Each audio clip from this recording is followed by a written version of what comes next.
Beautiful scenes of Guyana, here in the Amazon, here the 3,000 square miles, pristine forests, lovely beaches, land of many waters, flora and fauna galore, beautiful savannas as well, mountains, majestic kiteshore, and why not a lovely sunset. Welcome to the third Women's T20 International. West Indies hosting India Women live from Providence here in beautiful Guyana. So we're just about ready for live ball-by-ball action. The third Women's T20 International. The players and the umpires are out in the middle. And we're going to be beginning in just a short while.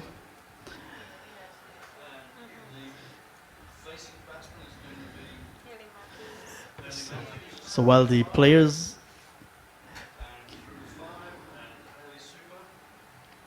Haley Matthews is going to be taking first strike for the West Indies.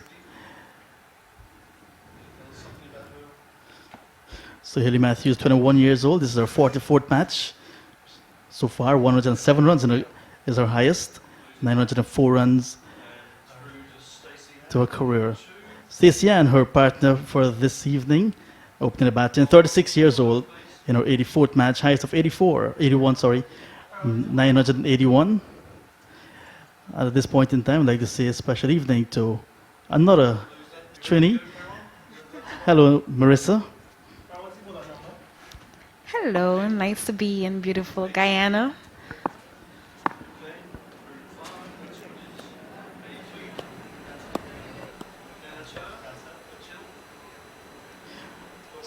To begin in the bowling for India tonight is going to be Anju Patel, right arm off break. And she's going to be operating from the Players Pavilion end, where umpire Bassarat, that's Zahid Bassarat, is standing. One of our umpires for today, standing with umpire Patrick Gustard.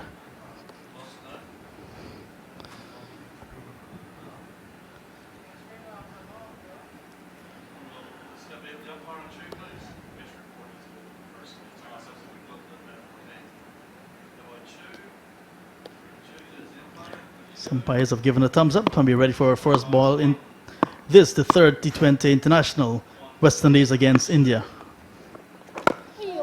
That one was kept a bit low to start with off. So Marissa, the West Indies winning the toss and batting here at Providence.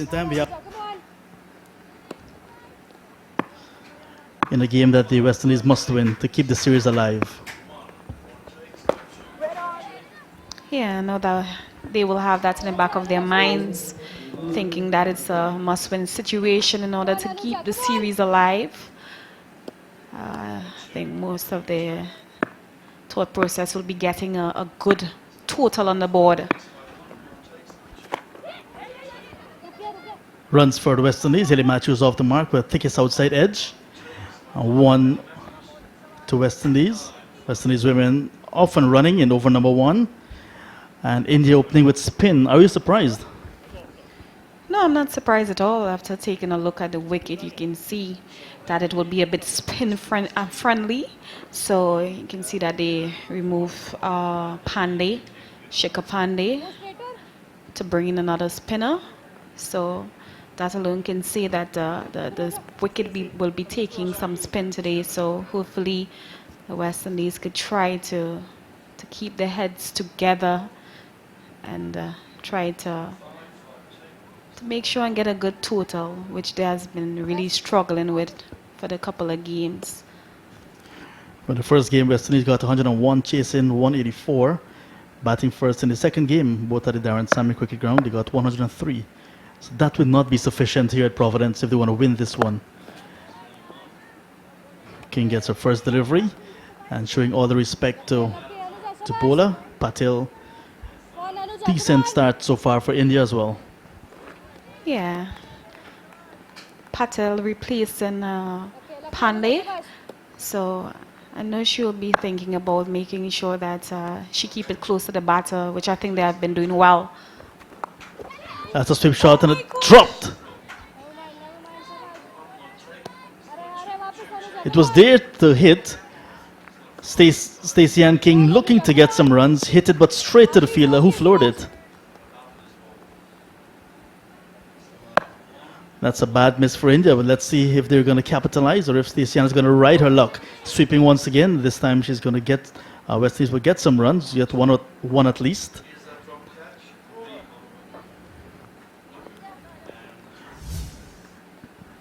Yeah, when you look at that, Stacey Ann came sweeping the ball pretty powerful, but just finding the fielder. I really hope that she can make the opportunity to score as much runs as possible after being dropped without scoring. So hopefully she can. But after the first over, West Indies is 2 without loss.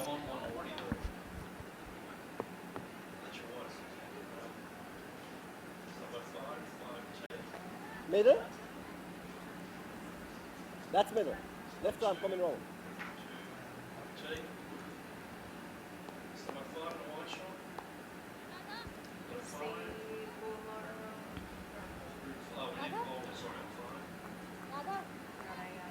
Two without loss after 1 over.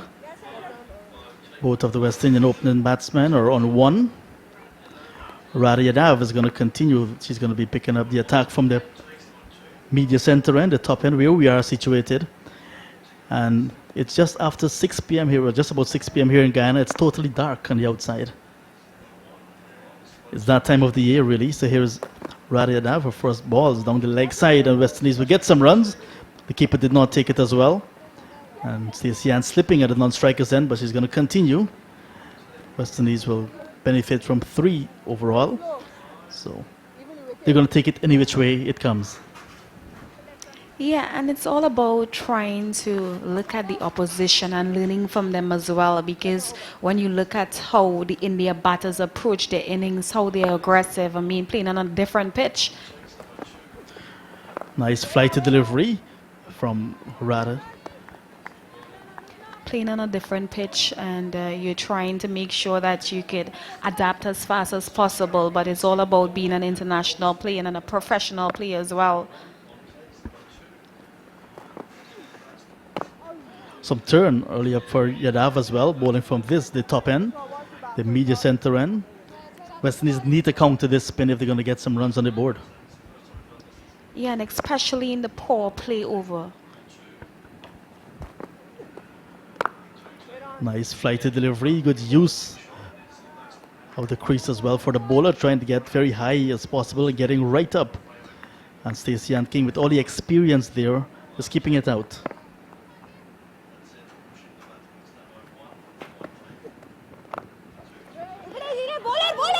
It's a chance for a run to the non-striker's end, but Hayley Matthews, the ball actually hitting her as she was trying to get back into her crease. Single was not on there. No, you can see that the ball went straight to the fielder, and Stacey, she called. Obviously, Hayley was on her way down, but it's good to see that she's back in.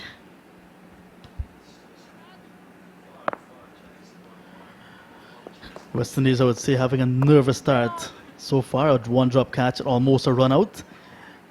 But it's a power play situation for them, and they're trying to get a scoring on, but the bowling has been so good for India.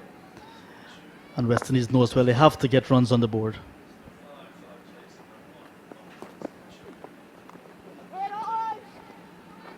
Stacey trying to pull that, to sweep that from outside the off stump. Trying to go for the huge acreage on the onside. Over number 2 coming to an end. 5 without loss. West Indies batting first.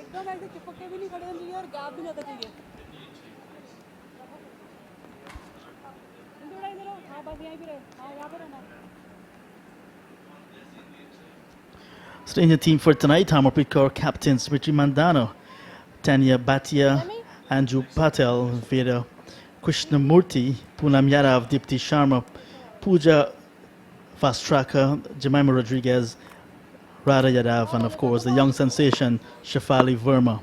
Just one change to the Indian side for tonight's game. Over number 3, first ball, dispatch. That's runs for West Indies and Hayley Matthews. So pitched up delivery, and Hayley Matthews go over extra cover, the first boundary of the night off the bat of Hayley Matthews.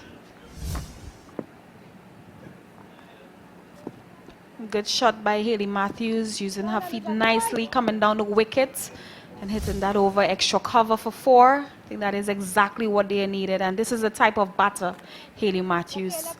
She tends to try to be aggressive as possible, and this is what is needed, especially in the power play over. The 2 fielders out of the 30-yard circle. That's at long on and a deep mid-wicket to the off-spinner. Matthews down the track and hitting back of the track. And she has lost her wicket. Caught and bowl. Hitting in the air just after hitting a lovely lofted shot for 4. Trying to repeat the shot, but it got big on her and she offered the bowler a soft dismissal. Haley Matthews, the first West Indian to go tonight. Caught and bowled Patel for 5. West Indies in over number 3, 9 for 1. Yeah, Haley Matthews will be really disappointed about that. Going down the wicket again, but not getting full power. And straight back to the bowler. Unfortunately, she has to walk back to the pavilion just for 5, not being able to trouble the score much. And we have Shemaine Campbell coming into the attack. She's 27 years of age, 96 matches. High score 45.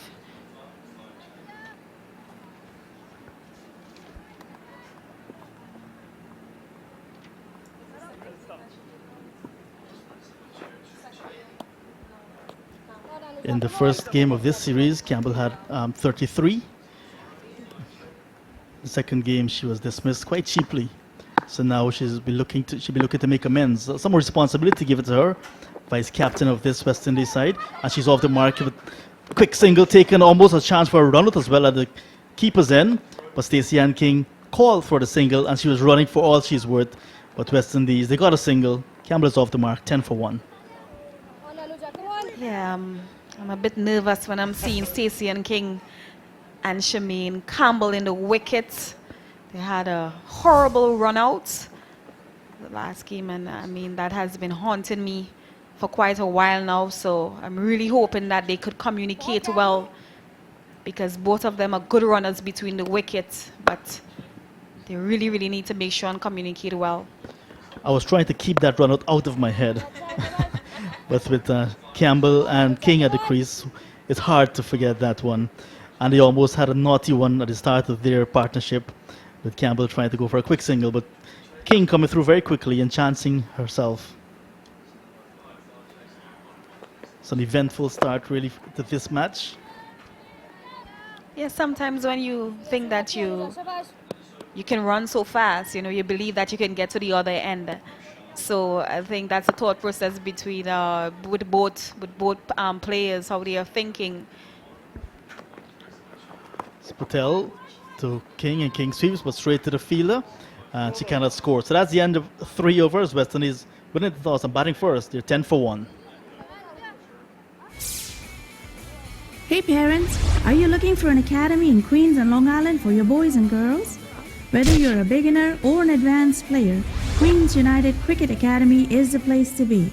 Registrations for spring and summer sessions are now open. For more information, visit our website at qca.org. Middle? That's mid.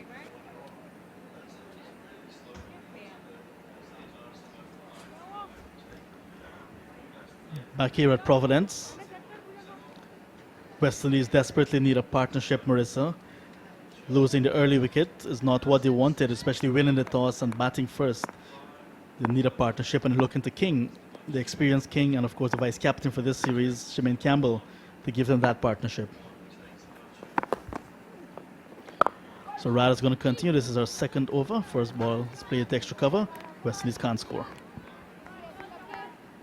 And if you're realizing what the India team they are doing,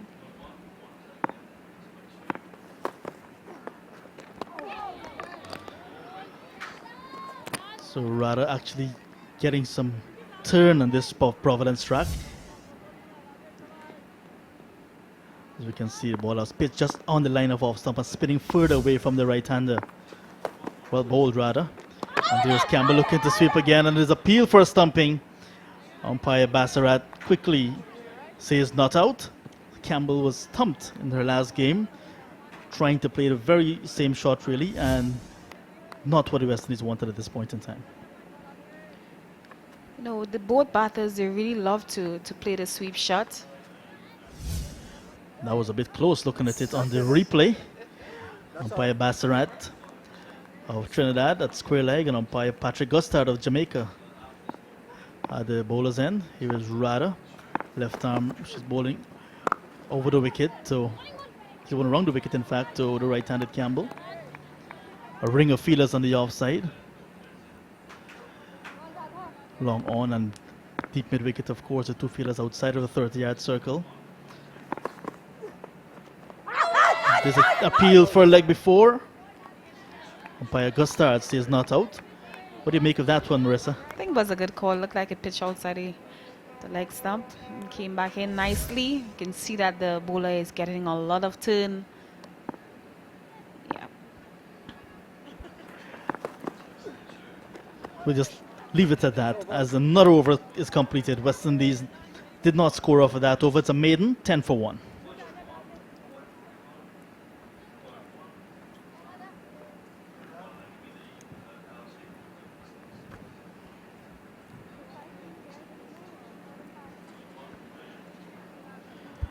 So Rada bowling 2 overs so far, conceding just 3 runs. Her second over was a maiden. And West Indies team for tonight: Anisa Mohammed, captain Shakira Selman, Haley Matthews, Stacey Ann King, Natasha McLean, Shemaine Campbell, Shanita Grimman, Chanel Henry, Shideen Nation, Kishona Knight, and Afi Fletcher. Any surprises to the West Indies lineup for this match, Marissa? Not any surprises, but I would have really liked to see Gashnabi in the attack. Start of over number 5. Patel continues, 1 for 7 so far. Gajnabi, you have a lot of time for her. Yeah, she has been a really good player. She has came through the system really nicely. King tugs it to 1 from outside off stump down towards a whitish long on region, and she will just get a single. West Indies off that dreaded 10 that they were on for quite some time. Now on to 11 for 1 over number 5. And this is the area that the West Indies team really need to work on, the power play over, because it's 4.2 and it's just 11. And this is something that they really need to work on. I mean, you can't afford to be, you really can't afford to be at a power play over where you just have 6 overs and you're at 11 for 1. Something needs to be done. Somebody needs to take the attack to the bowler. Somebody needs to put up their hand and do it. Beaten outside the off stump, looking to cut. A quicker one from Patel. So the off spinner getting that one to go right through with the arm. And nicely taken by the wicket keeper. So they need to plan their innings, West Indies. Who's going to be the aggressor? Who's going to take on which bowler and so on. Campbell drives confidently, but straight to the fielder at extra cover. Campbell looks very good at times when she's driving, especially in the V. But she needs to find the gaps. Another good delivery from Patel, and Campbell trying to get on with things, but the bowling, they're not giving anything away so far, India. Yeah, they bowl really well for the past 2 games, and you can see that they are keeping the ball close to the batter. No room at all. Right up once again. This time they're going for a quick single, and they have a throw at the non-striker's end, but Campbell makes it, and another single to West Indies. Now 12 for the loss of 1 wicket as another over comes to an end. So 5 gone. West Indies winning the toss and batting in T20 number 3 here at Providence. They're 12 for 1.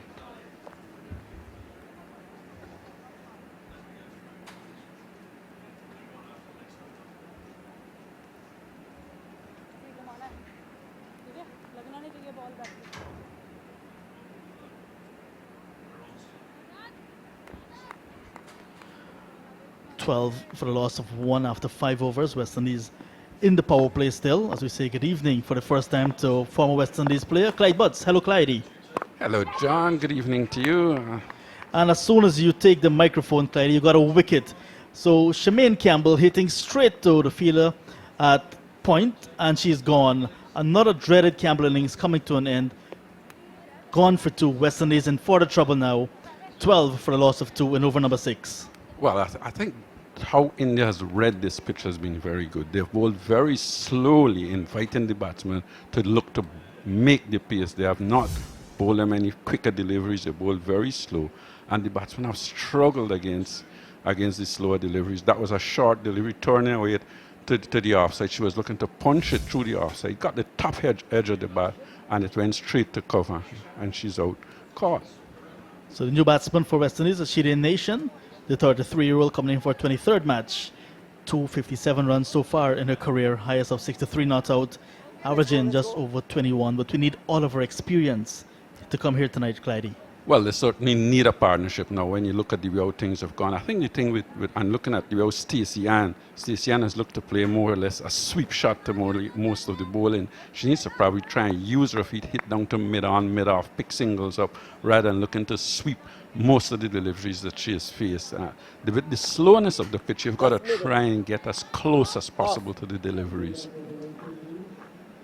Is it a true Providence pitch we're seeing? Because this square was not used in CPL, which was about 6 weeks ago here at Providence.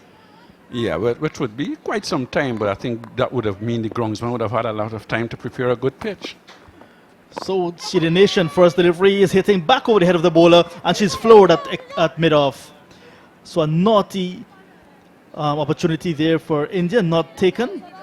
Well, that's a bad miss as well, because that was a well-flighted delivery. Shireen Nation, facing her first delivery, came down the track looking to hit over long off, didn't get hold of it, and was floored within the circle at mid-off. She survives, and she's there playing her second delivery. She's beaten outside the off stump.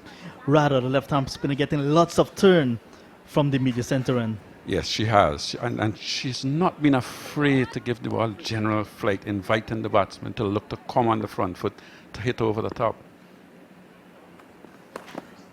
She's in her third over. She gets this one to Nation driving, but cannot get off the mark. But West Indies in the power play, not utilizing the power play the way they want it.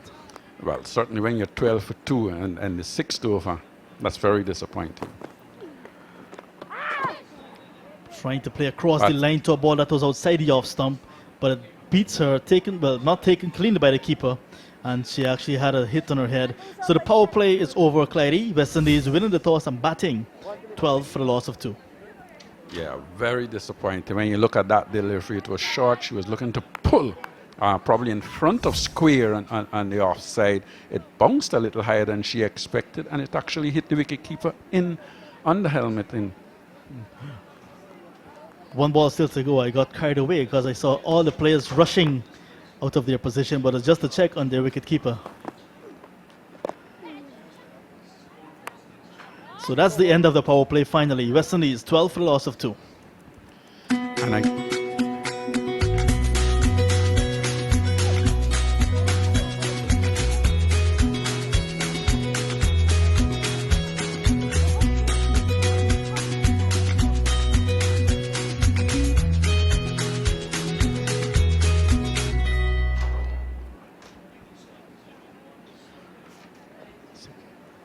So back here at Providence, the power play done and dusted.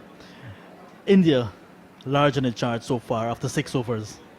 Definitely so. When if you West Indies have won the toss and decided to bat, and you've got them 12 for 2 in 6 overs, I think you're way ahead of the game. So there's going to be a bowling change as well. From the Players Pavilion end will be Dipti Sharma coming in. She bowls right arm off break as well. Some more spin on the diet here tonight. Yeah, it looks to be like we might well see 20 overs of spin. They're really bowling very slowly. Batsmen are not using their feet, and I think that's what they've got to do. They've got to try and use their feet to hit down to mid-off, mid-on. So Stacey Ann looking to paddle sweep. She looks like a top edge over the head of the keeper. Let's see if there's a signal coming from the umpire. Nothing, so 13 for a loss of 2. And what will be the approach here, Clyde, for West Indies? The approach has got to be to try and build. And I think when you're 13 for 2 in the 6th over, there's no draw in a T20 game. So they've got to try and be as positive as they can. They've got to try and put a score. They've got to tell themselves that, look, we've got to try and look to score at least 100, 120 or thereabouts if we're going to keep or give ourselves a chance in the game. There's no way you can just bat and block out 20 overs. Dipti Sharma in the third game of the series. 5 wickets so far. 7 overs, including a maiden, 5 for 25, her overall stats. Good delivery to Nation, but Nation, she's actually quite pugnacious. She can get on with things.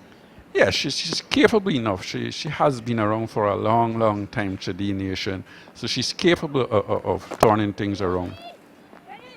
This time she's cutting and we'll get a single as there is a misfield. It looks like Shefali Verma, the guilty party on that occasion. So one more to West Indies. But West Indies just have one boundary in the entire innings. Yeah, and I was speaking earlier on about Stacey Ann. When the last delivery she faced, she just tries to paddle sweep. The spinners are bowling so slow that even if you get a good contact, you may just get a single, and it's a dangerous shot. So Dipti Sharma did not deliver on that occasion.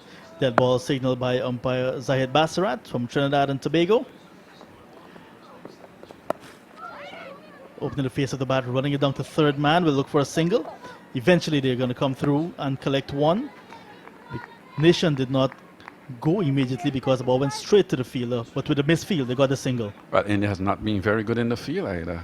And you've only scored 15 runs. In India, they've already dropped a catch. There have been a few fumbles in the field, but you've not taken advantage of it. The other umpire standing tonight is Patrick Gustard out of Jamaica.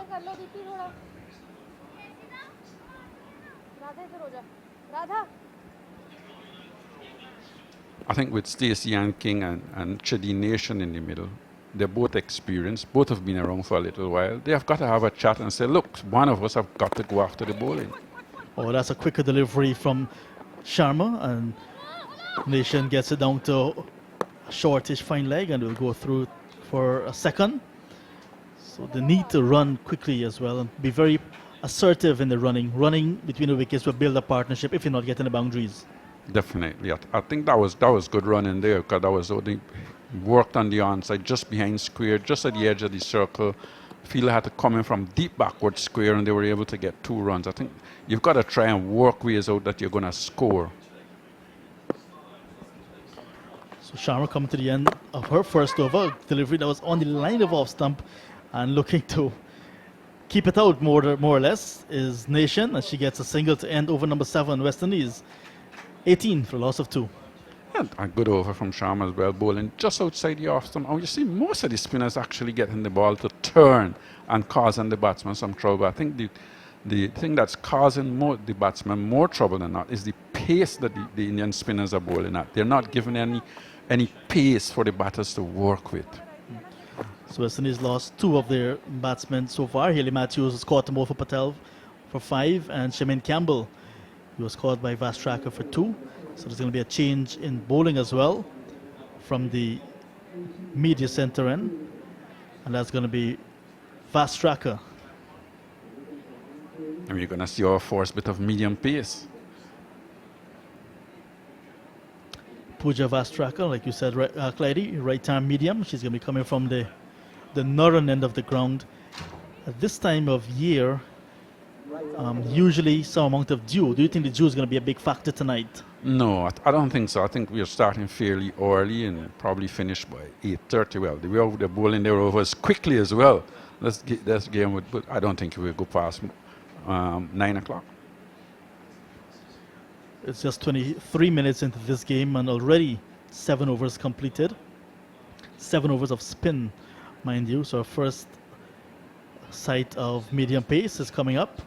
So Vastraka, she's at the top of her mark, and she's going to be bowling to the right-handed Chidi Nation. Nation is on 4, West Indies 18 for a loss of 2. West Indies in their first game got 101 when they were chasing 184. In the second game, 103. So Vastraka first delivery is beating the outside edge of Chidi Nation, taken by the keeper.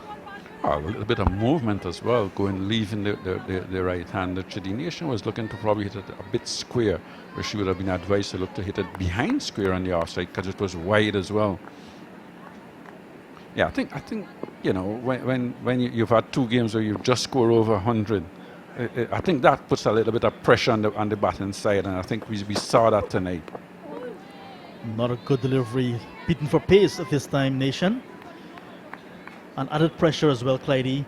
Not only not putting up runs, but not winning. So you need to put runs to win and to stay alive in this series. Well, you have to. And looking at the score, straight away India would be thinking, well, we can restrict them to less than 100 because you've lost 2 wickets. This is the 8th over being bowled. And certainly the batters to come would be thinking, well, we've got to try and strike. So this one is wide outside the off stump and signaled by umpire Patrick Gustard. So extras as well, helping West Indies cause. That's the 4th extra of the innings. So they've gone on to 19 for 2. West Indies won the toss and decided to have a bat. Looking at everything at the context, even with hindsight, is that the correct decision? I'll take your thoughts after this delivery. This one is playing into the body by Nation, looking to go through the onside, but ball hitting the under part of the bat and hitting her on the foot. But she got a single in the end, 20 for 2. Well, when you look at the history, you've chased twice and you failed. So obviously you decide that you're going to try and bat first now and try and put a total on the board. So probably that was what persuaded them. The pitch has no devil in it. It's slow. It's slow. I don't think it would improve that much over the next 20 overs, 25 overs or so. So batting first, I don't think it would make a difference.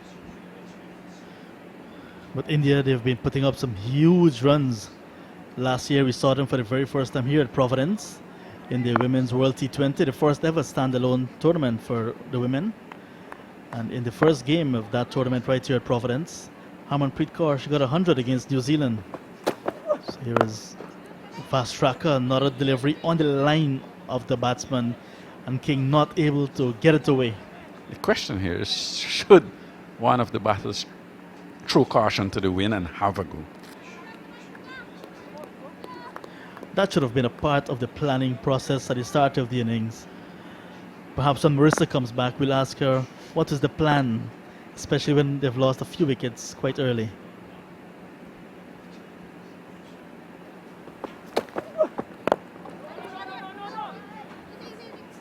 Being a former captain, she would be able to tell us, wouldn't she? She's probably been part of the planning as well. We will need the entire think tank and everybody else who are involved in West Indies cricket to help at this point in time. 20 for the loss of 2. This is over number 8, the first for Vast Tracker. Before this, she had 2 wickets in the series. This is King getting a single down towards short third man as another over completed. West Indies now 21 for the loss of 2 after 8.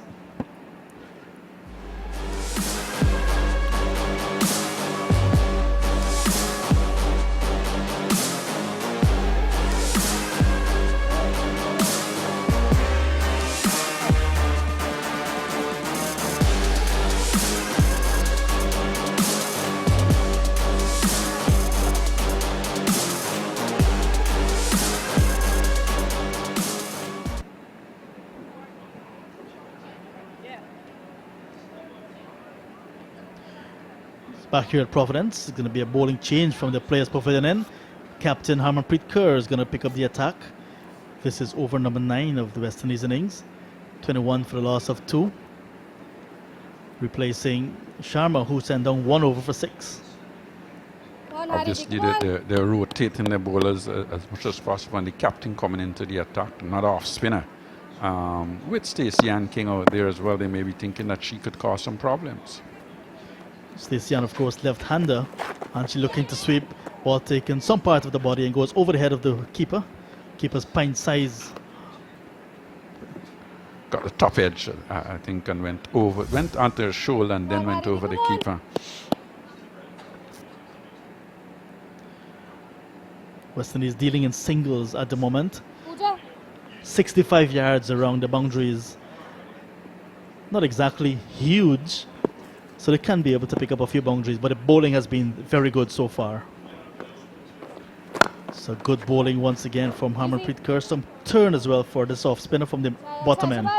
Well, that was short, but it certainly spun back into Chidi Nation and caused her some problem. I think those deliveries, you look on the onside, off spinners bowling, you would think that they would be looking to work the ball on the onside to try and pick up those singles. But what I'm noticing is that Harmanpreet, she's starting her delivery outside the off stump, so not giving a lot of room. So while she's working out the spin of the pitch and what she's getting in terms of revolutions, the batsmen have not been able to read that as yet. Some room this time, and Nation will get at least one, and she's going to come back. Chance in the arm, chance for a run at the strikers end. In fact, not a strong enough arm indeed, and two more to West Indies. 24 for the loss of 2. They need to take some chances. Well, that was good running. That was good positive running, because immediately she hit that Chadi Nation, she set out to get 2 runs, and she got it fairly easy. I think the fielder in the deep probably hasn't got as good as arm as probably some of the others. So they need to work that out as well. So still in over number 9, and that ball cramping Nation for some room, but she got it out in the end. So it's a bit pedestrian at the moment for the West Indies, but they're surviving. I think what I've noticed about this spinner is that she turned a couple of deliveries, but she also bowls a couple of deliveries straight through as well, and I think that's what is causing Chadi Nation a little bit of trouble. That one went through the arm, like you said, and that's the end of the over. So Harmanpreet Kaur first over coming to an end. 3 after her first over. West Indies after 9, 24 for 2. And the ball certainly turning and giving the batsman some trouble, not looking, and both batsmen looking to play off the back foot. With the ball not bouncing, that's going to cause them some trouble. Matthews gone for 5, Campbell gone for 2, not out. The King is on 6, and Nation on 7 still to come. You have McLean, Knight, Henry, Grimmond, Anisa Mohammed, Selman, and of course Fletcher. So some amount of batting still to come, but the West Indies need to look at this pair. This is a pair that will at least set up foundation despite the loss of 2 wickets, so that they can have a late assault. Foundation. I think we need to start that assault as soon as possible if you're going to try and set a target for India to chase. We're looking for the late assault. So Depti is back. Depti Sharma, she's back. 1 over before this, none for 6. Number 6 on her back as well. This time she's bowling from the media centre end. Sweeping is Stacey Ann. She's going to get runs, 1 at least. She's not going to chance the arm of Radha this time, and they'll settle on 1. 25 for the loss of 2. I wonder where Stacey Ann bought her broom, because she seems to be playing a lot of sweep shots. I haven't seen her look to hit the ball down the ground or anywhere. Most of her shots has been sweeps. Perhaps she was at Border Market. She's been here since Monday. Maybe Marissa Solar one. Marissa was a sweeper as well, you know. So Nation now not playing in that one, taking some measure of it. So it's a tight ring of fielders on the offside. Fielder deep cover as well. So it's a backward point, a regulation point, short extra cover, and fielder mid-off, all saving 1 on the offside. Good turn as well from Sharma, but Nation using that turn to her effect, turning it into the onside to collect a single. Getting to the halfway stage of this innings, 26 for the loss of 2. My question at this stage, what sort of total West Indies will be looking to get? I'm sure they will be thinking they need to get over that 100 mark, but they're certainly making hard work of it. And looking at both batsmen, both seems to be predictable. Nation is playing off the back foot, looking to cut it nearly every delivery. And Stacey Ann King is sweeping. That was a different shot. She actually pushed it into the covers and looked a much better player when she's playing that sort of shot. Yeah, we need to see more of that indeed. Just try to pick the gaps now that you're playing straight. Still in over number 10. Down the track this time, but playing it off the inner part of the bat. There's a fielder short mid-wicket. And 26 for the loss of 2.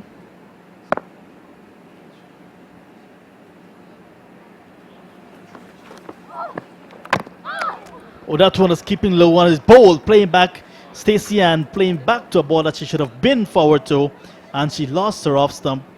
Depti Sharma once again picking up another wicket in this series. At the end of her second over, she's picked up Stacey Ann King, bowled for 7, and West Indies 26 for the loss of 3.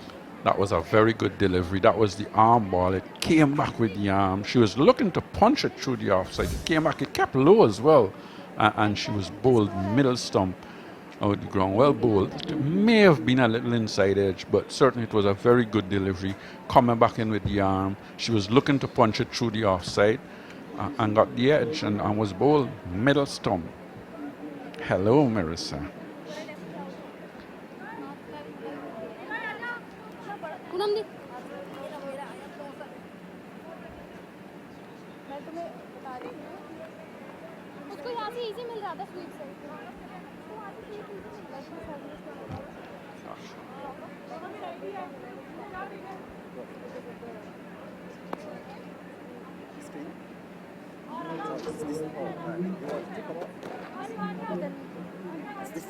Yes, I did, but you weren't listening to me. I said, welcome back, Marissa, as you are here. So we have Natasha McLean getting herself ready to face what has been a challenging start for the West Indies team. She's 24 years of age, 32 matches, a high score of 57 not out. She'll be really hoping to try to get a good score on the board. I mean, they have been behind things so far, 26 for 3. We have a... Well, she's now come out of the dressing room. What would the message be? Is it going to be that she's going to go on an all-out attack, or is she going to try and just work the ball around, pick singles, and then wait for the last 5 deliveries? What are your thoughts? So we have a change in the bowling. Poonam Yadav into the attack. But they will really be thinking that someone really needs to take the attack to the bowlers. They can't afford just to sit around and allow the India bowlers to be on top of things.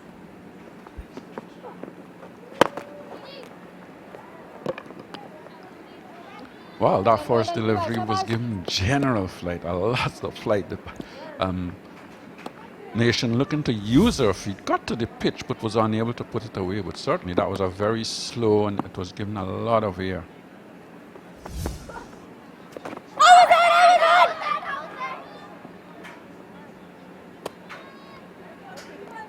That was another slow delivery as well. A delivery that she should have been coming forward to again, but just stood in her crease and was playing from the crease. There was an appeal, but it was pitch outside leg stump. You can see that Shidi Nation is really trying to get busy, trying to get the runs going.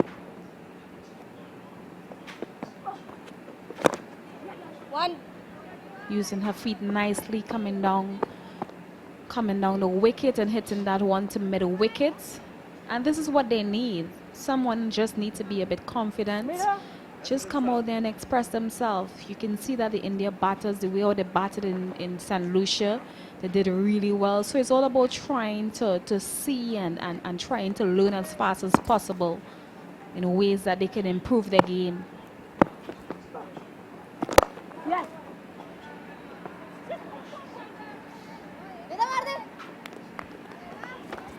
Good shot by Natasha McLean. Again, but there was no foot movement. She just stood there and hit straight. She got hold of it nicely, but you've got to use your feet when a bowler is bowling this slow. I think if you use your feet, things are going to be much better for you.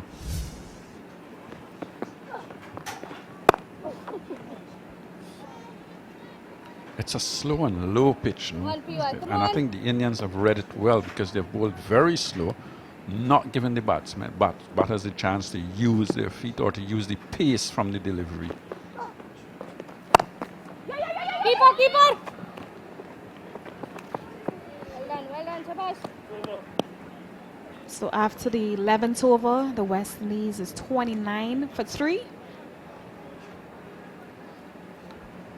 Somebody has got to say, I'm going. And I think Chidi Nation, who's been out there for a little while, should decide that she's going to try and go after the ball. And she's got 10 off 24 deliveries. I think you've got to do better than that in a T20 game. Yeah, definitely. When you look at that scorecards, it's It's a bit really mind-blowing at this point in time when you look at India bowlers, the way that they have been bowling a wicket apiece. I think they've read the pitch very well. It's a pitch that's slow and it's low. And they've rotated their bowlers so nicely around that none of the batsmen have been able to really attack them.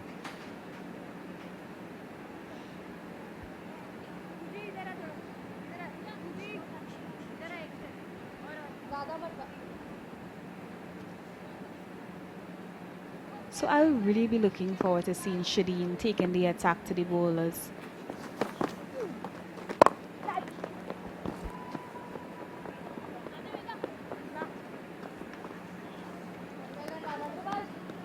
I think Shadeen has got to decide that she's got to come on the front foot. She tends to stay on the back foot. It's not an easy pitch to time the deliveries on because it's so slow. It gives you no pace to work with.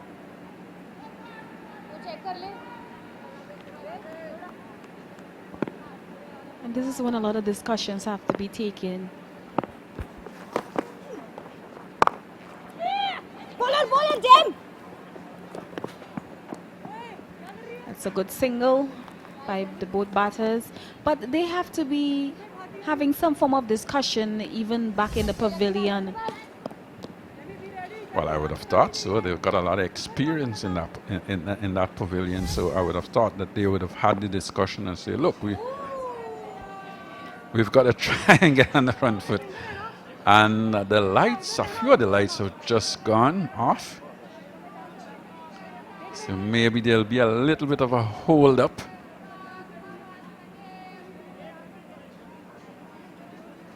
Well, there will be a little bit of a hold up as the umpire's actually taking the ball.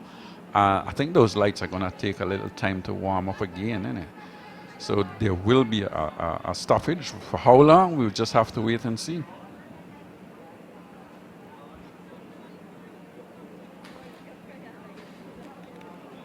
Just come together. The umpires are giving some direction, pulling the players together. This is really unfortunate. It is. And I think I've experienced this once before at the stadium where the lights went out for a little while. It's certainly going to take a little time to warm up and to get back on. So I think we will have a little bit of a break of play, and I think India, the ones on the go, would be disappointed because obviously when you're on top, you want to keep going, you want to ensure that you keep the pressure on the opposition, and they would be the one who would be most disappointed. It's probably a good time for the West Indies to just go out and have a little chat and reboot and come again. So West Indies is 31 for 3.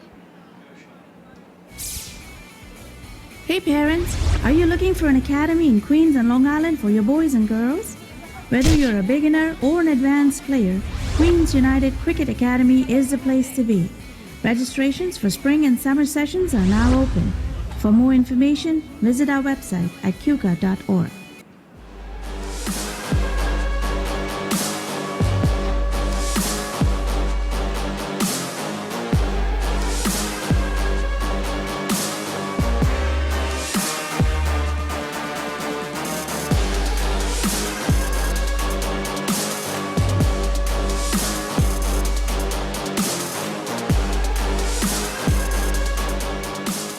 Are you ready? Colonial Medical Insurance Super 50 Cup is here. 10 teams clash in 43 matches at the Queen's Park Oval and Brian Lara Cricket Academy Trinidad at Warner Park Stadium and Connery St. Kitts. It's going to be music, entertainment, excitement, and 23 days and nights of cricket mayhem as the teams vie for bragging rights in the Cup of Champions. Who you reppin'? Come for the action. Stay for the vibes. For match schedules and more, visit windiescricket.com.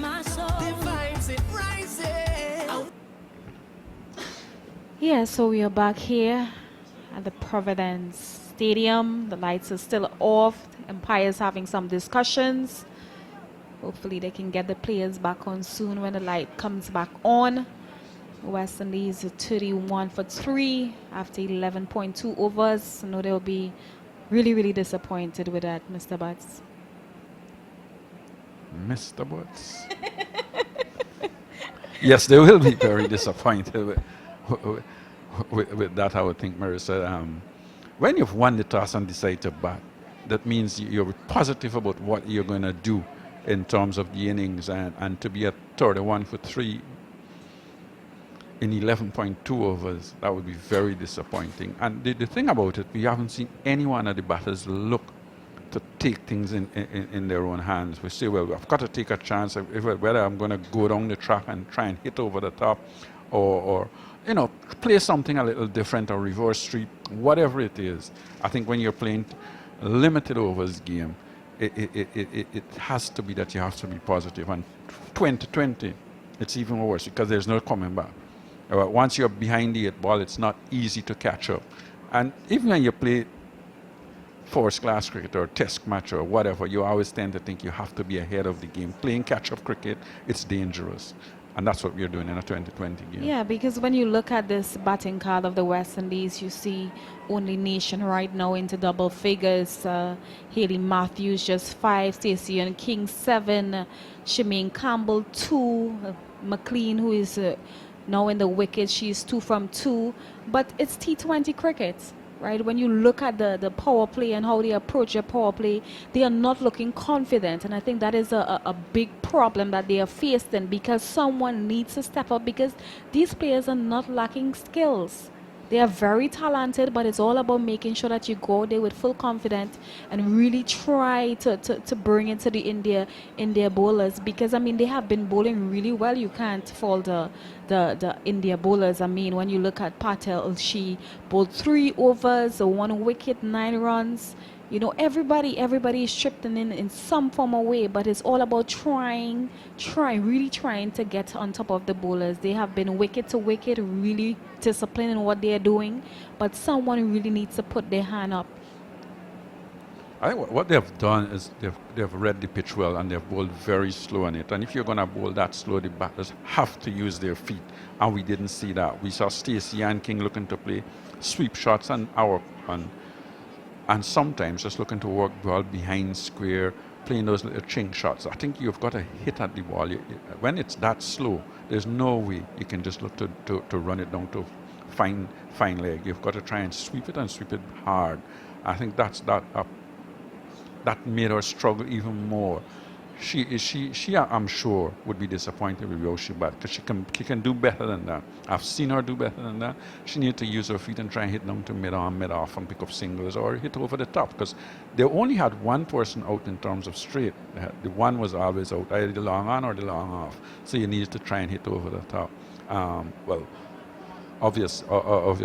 Matthews didn't last that long. She went early. Shemaine Campbell came out. She batted for a few deliveries as well. I think most times she was looking to go on the back foot to slow deliveries. And it's hard to time, when a pitch is this slow, it's hard to time the ball off the back foot.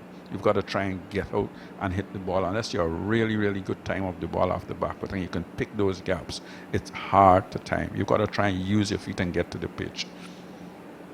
And that's what it's all about, really trying to, even when you're sitting in the pavilion waiting to bat, to do something, you need to pay attention to what is happening in the middle. So obviously you can come out there and try to do something, because you have been seeing what is happening with the pitch. So it's all about making sure that you could adapt to the condition as fast as possible. Yes, the team believed that they could have put a good score on the board, but unfortunately they're on the back foot now. But if they can still get to a reasonable score, it will be good. Well, you've got what? Hi, I'm Moin Ashraf from All Rounder Cricket, and today we're going to review the brand new 2019 Jasper Skydrive 117 cricket shoes. Every cricketer should look for 3 features in a cricket shoe: support, comfort and durability, and the Jasper Skydrive 117 offer these in abundance.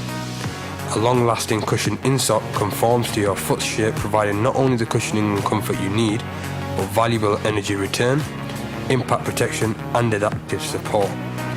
On the market for $59.99, These cricket shoes are a high-level cricket shoe at a fraction of the price.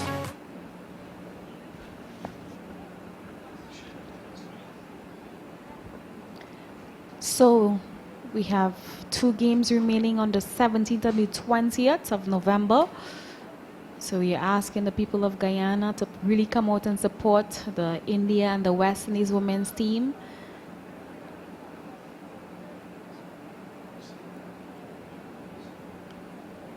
We were talking earlier in the evening about advertising and so on in Guyana. I don't think a lot of people actually are aware that this match is actually going on at the National Stadium. So maybe Sunday evening we will see a better crowd.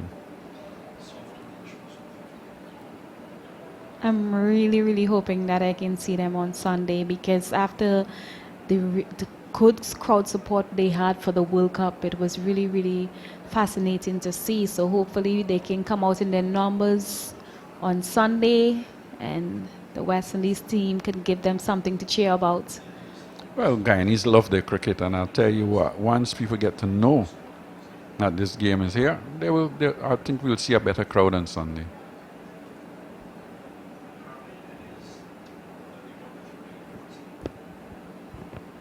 It's currently after 11.2, West Indies is 31 for 2.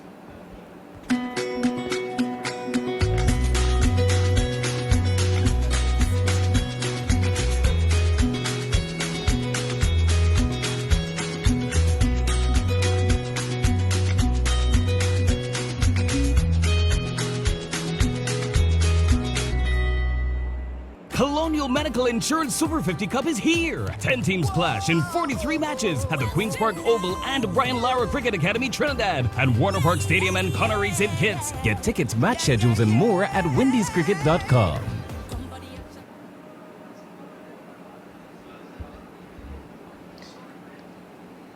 So you have Hayley Matthews just getting 5, Stacey and King 7 from 24 deliveries. You have Shemaine Campbell 2, Shadi Nation on 11 not out, who is trying to look pretty much aggressive, and Natasha McLean, who is just on 2 from 2 deliveries. I think when you look at the names and the players, there are a lot of experience in that team. So, you know, you're a little baffled by the way how they've approached their innings, but because they've got the experience, they've been around for a little while. Yes, the Indians have bowled well, but I don't think they've bowled that well to make the score at what it is at the moment. And you look at their bowling, and Patel has bowled 3 overs for 9 runs and taken 1 wicket. Radha has 3.2, 2 maidens, 5 runs and taken 1 wicket. She's bowled well, but I don't think her figures really should be that. Dipti has bowled 2, not 8-1, and Vastraka 1 for 3. Harmanpreet 1 not for 3, and Poonan 1 over for 3 runs as well. So we have so many experience in the West Indies setup, but it's how are they going to bring it out in the middle? I think that is the question that we are asking right now, because you are seeing the talent is there, the experience is there, but you are not seeing it when it comes to the scorecard, and that is a problem for concern. When you look at the young India batter, the 15-year-old, which has been doing really well, the fastest 50. You know, these are things that you have to really take pattern from. It's no matter your age, your size, but it's all about making sure that you have the confidence to really go out there and do what you have to do. I agree with you totally, and I think the Indians have showed them what it's like to go out into the middle and bat, and to how to approach an innings. And like we said, we've got the experience, they've been around for a little while, and when you've seen what has happened with the opposition, you've got to try and pattern, you've got to try and pick your game up, so that you can move forward as well.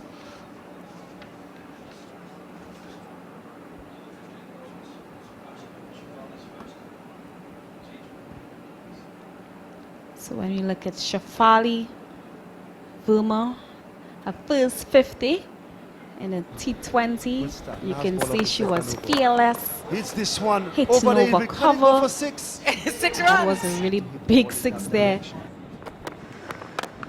Oh, it's up in the air and it's down the ground. That's going to be all the way. That's 6 runs. Doesn't happen. Could that be the chance? Oh no. That is 6 runs. And that's the half century for the young Shafali Verma. 15 years old. And it would, if I'm not wrong, her first half century in international cricket, being congratulated by Smriti. It's up in the air again. Up in the air. Haley gets a chance to redeem herself and it's gone for 6. Oh, this is a bit of a top edge. Someone underneath this. A comfortable catch now. First wicket gone. Kaishona Knight finally holds on to the catch to get the first wicket for the West Indies. So this is her second innings.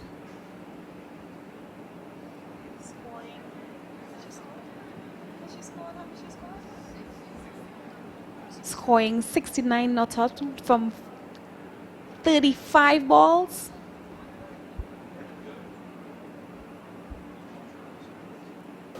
Oh, full toss, and that's another one. And hit out towards the onside and over the boundary for 6 for Shafali. So 50 coming up from some 26 deliveries. 2 6s, 7 4s. Strike rate of 200.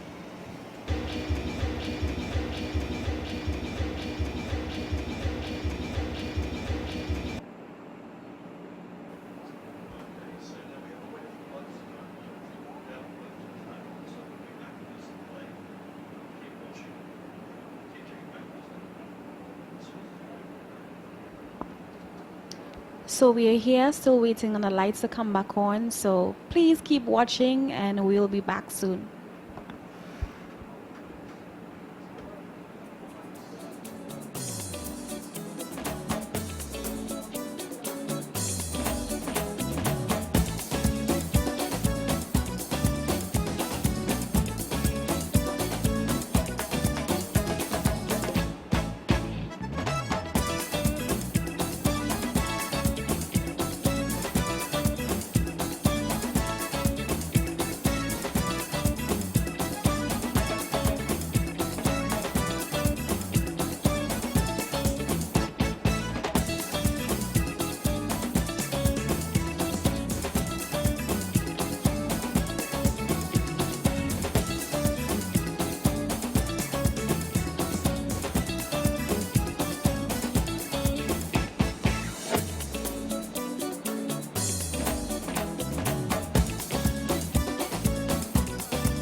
So West Indies are 31 for 3 after 11.2 overs.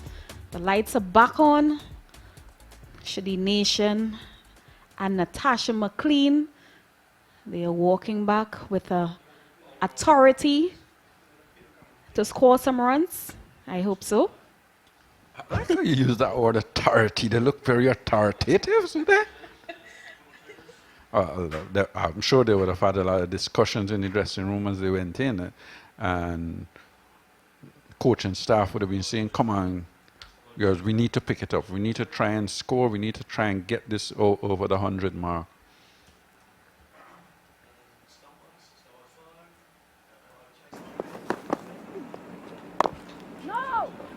And this was a perfect opportunity to get probably the coaches to sit down and have a short discussion with the team, get them together, let them understand with the position that they are right now.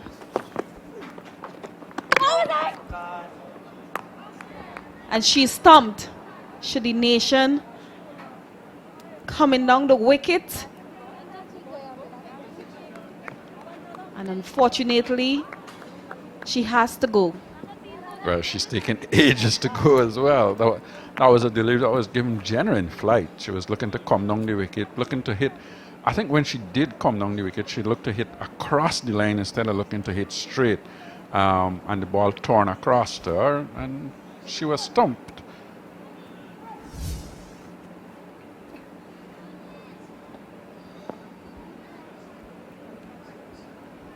Coming down the track, looking to hit over mid-wicket. Oh, she was well out. Yes, that's a good decision by umpire Bassarat. So we have Chanel Henry coming into the wicket, age 24, 20 T20 matches, a high score of 21, not out.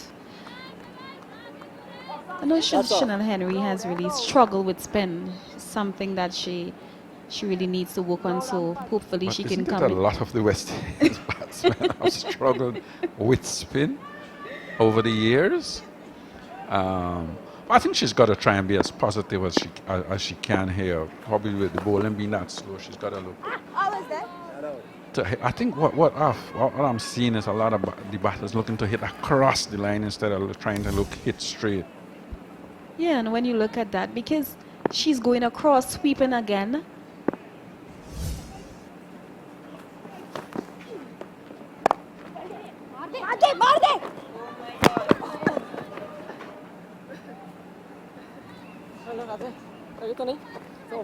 Well, that was certainly a chancy single. That was hit out on the offside. Fielder come around quickly, had a throw at the stump. I think if that had hit, she would have been out by miles. Yeah, she was nowhere in the frame. So after the 12th over, West Indies, they are 32 for 4.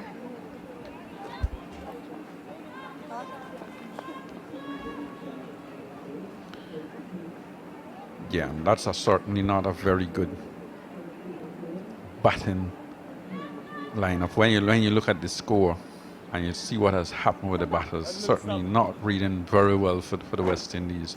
And there seems to be not to be able to get out of it. And I know it's not easy to get out of it when the bowlers are bowling well, but I think there has been some bad deliveries that should have been put away. There have been some deliveries where I thought the batsman could have used it if he got to the pitch and be able to hit the ball down the ground. They've been unable to do that. And we have Poonam Yadav back into the attack.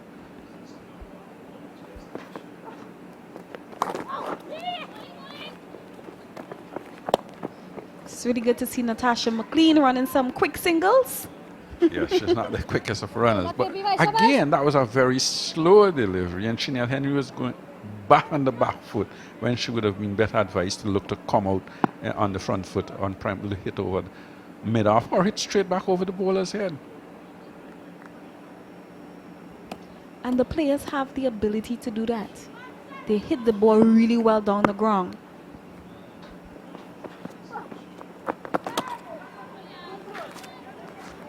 Again, going on the back foot are very slow deliveries. How are you going to be able to make pace to look to cut those deliveries. It's hard to make that sort of pace from those deliveries.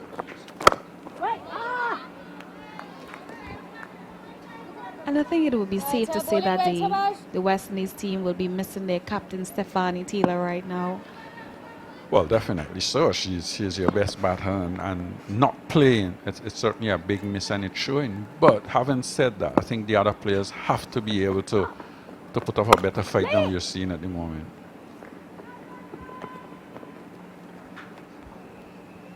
And that's what it's all about. When you are given the opportunity, you need to put your hand up and really try to help your team and make something of it, make something of the opportunity. When you look at the young 15-year-old, she was given the opportunity to open the batting for the India team, and she did it, and she did it really well.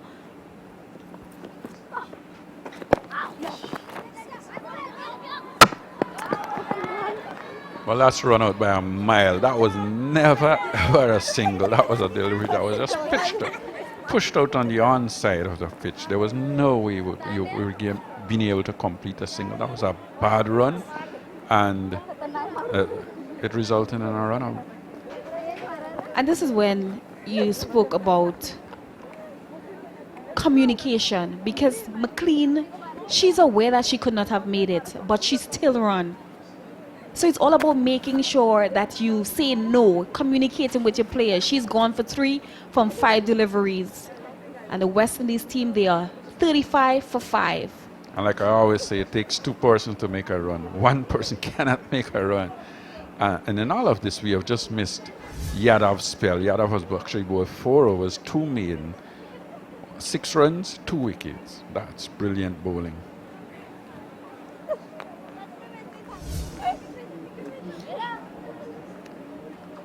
So we have Kaishona Knight coming into the middle, where her team is in some serious problems. She's 27 years of age, 37 matches, highest score of 31.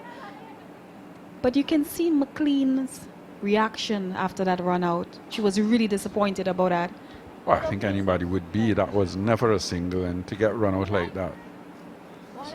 You know, when you're struggling as well to lose a wicket by the run out route, it's not on.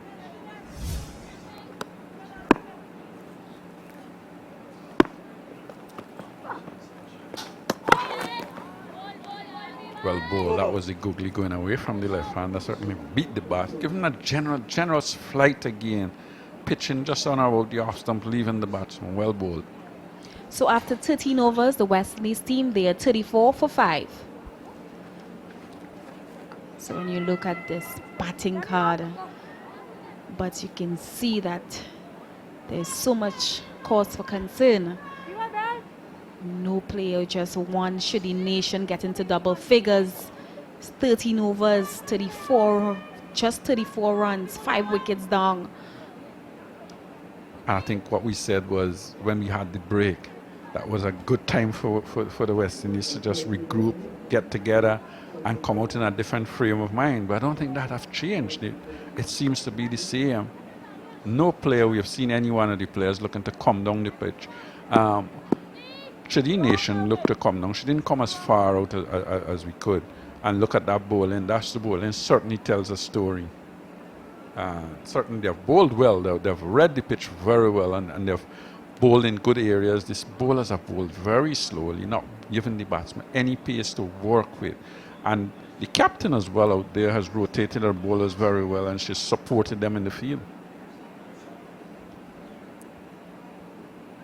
So you can see a lot of discussions still being taken place, even though they have West Indies 34 for 5.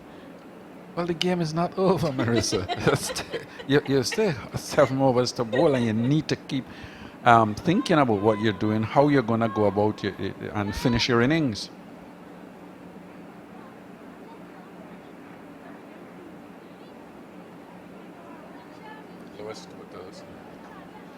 Certainly, just looking at the lowest totals there in terms of women T20, 70. West Indies could be challenging that tonight. So we have Vastrucker back into the attack.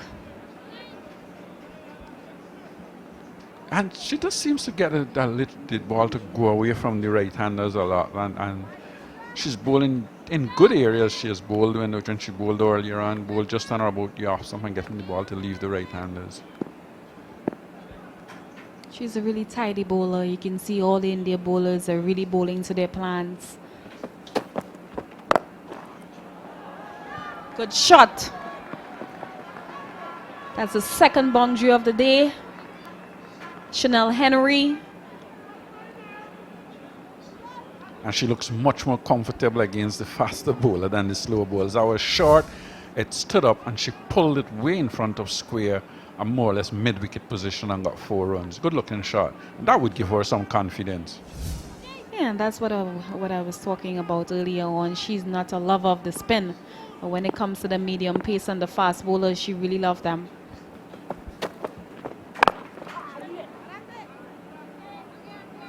Short and wide, not timing it, just getting the bottom edge of the bat and going out to backward point. So probably Harmanpreet Kaur will be thinking about no more seamers for the rest of the afternoon. Well, maybe she will think, well, she has to get 5 overs in from one of her other bowlers, and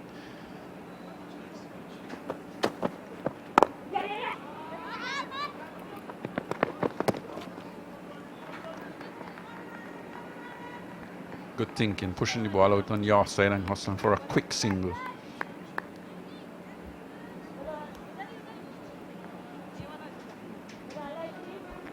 Mid-on leg. That's mid-on leg. But just going back to the run out, we must give credit to the wicketkeeper, Bhatia, the way how she hit that stump. I mean, sometimes we don't really give much credit to the wicketkeepers, huh? Are we talking from experience? That's bold. Boulder. Yes, she got an inside edge and went onto the stump. She was looking to work it on the offside, looking to on the back foot, looking to work it on the onside. Got the inside edge and cannon into the stumps. And Kai Shauna Knight, she's gone for a duck after being bowled by Vastraka. Yeah, and the thing is, if the spinners are dominating, when the seam come on, you expect us to bat much better against the seamers.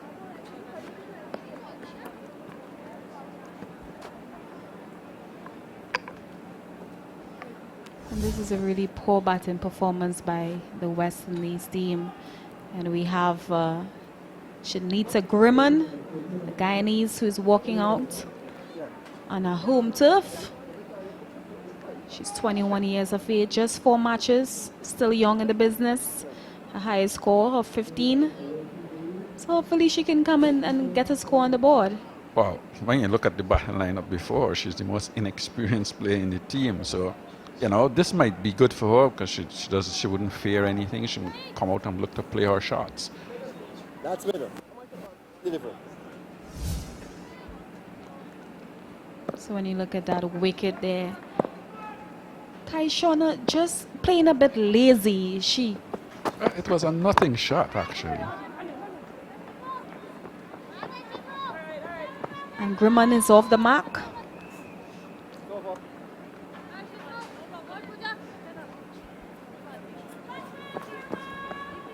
So after the 14th over, the West Indies, they are 40 for 6.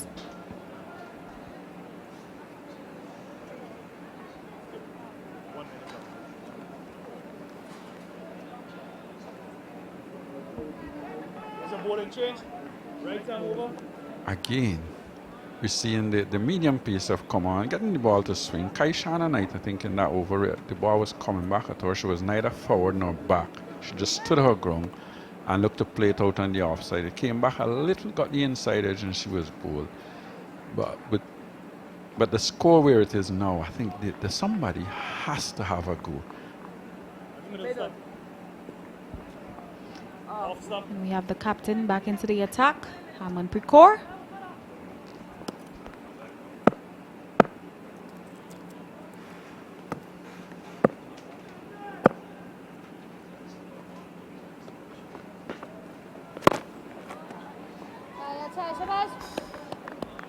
on, Haridi, come on.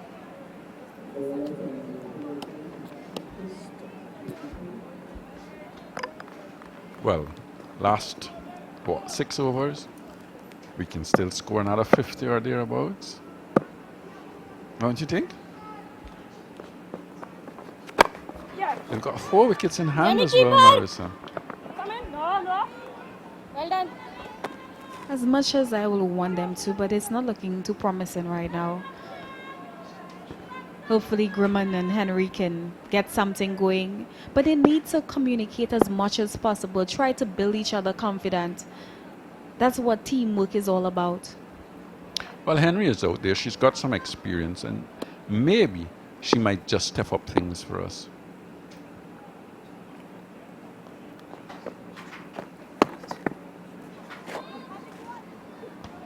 And you can see that one staying really low. Come on, Haridi, come on.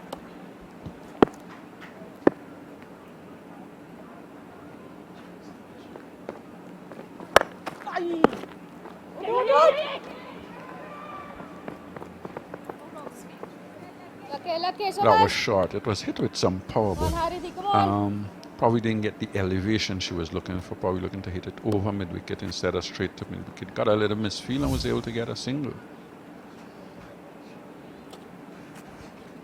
That's the young 15-year-old. Yes, it was.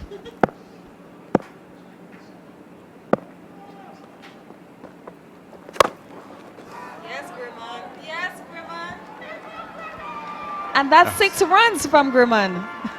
I'm so happy to see that. So you can see that the young, inexperienced player is coming and showing how things have to be done. Well, she's got nothing to fear, innit? I'm here to prove a point. That was a ball that was pitched up. I've got the opportunity, and she hit that very well. It went way over mid-on for 6 runs. Good-looking shot. Oh, my God!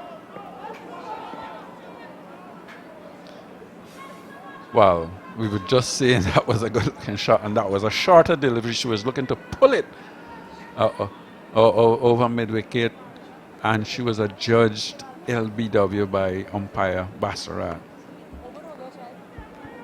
And Grimmon goes for 8 from 5 deliveries.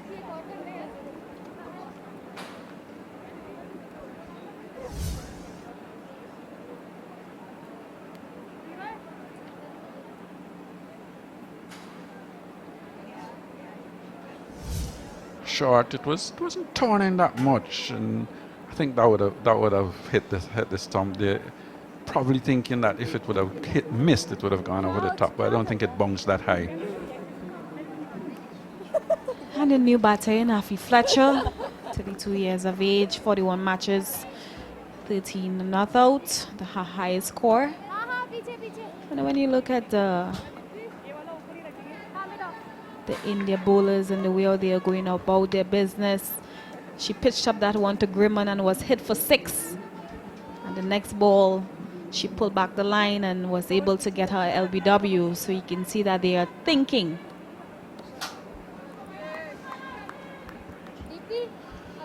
Well, thank you very much. And West Indies continue to struggle. Let's look at that dismissal once again. It was a shortest delivery from Harmanpreet, and perhaps hitting Grimmon halfway up, and umpire Bassarat, the man in charge, said, "You have to go, Grimmon." And that's exactly what happened. 48 for the loss of 7. Dipti Sharma coming back. 2 overs, 1 for 8 before this. This is over number 16 being bowled. But this is certainly not the type of batting display the West Indies were looking for when they won the toss and decided to have a bat. Chanel Henry getting some runs on the offside, cutting and cutting well. They're going to go close to the boundary, but it's going to pull up just in front of the boundary. So the 50 coming up for West Indies at the start of over number 16. They're 50 for 7 in the 16th over.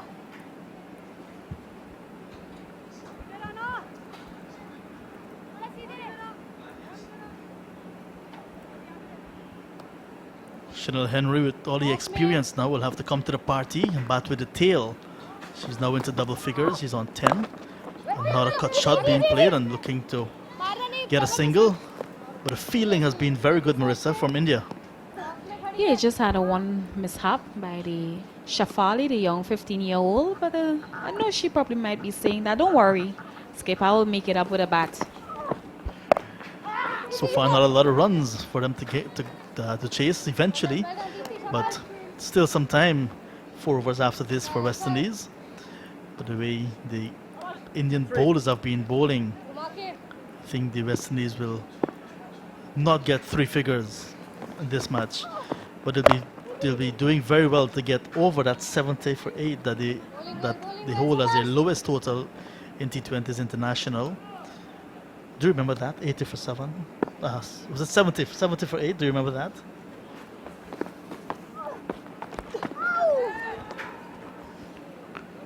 Oh, those type of figures are really hard to remember. And then those type of figures as well, you'll want to forget. This one, short delivery, and Chanel Henry not able to get it away. This time she's beaten outside the off stump. Ball that went through with the arm. So 50 for the loss of 7 after 16 overs.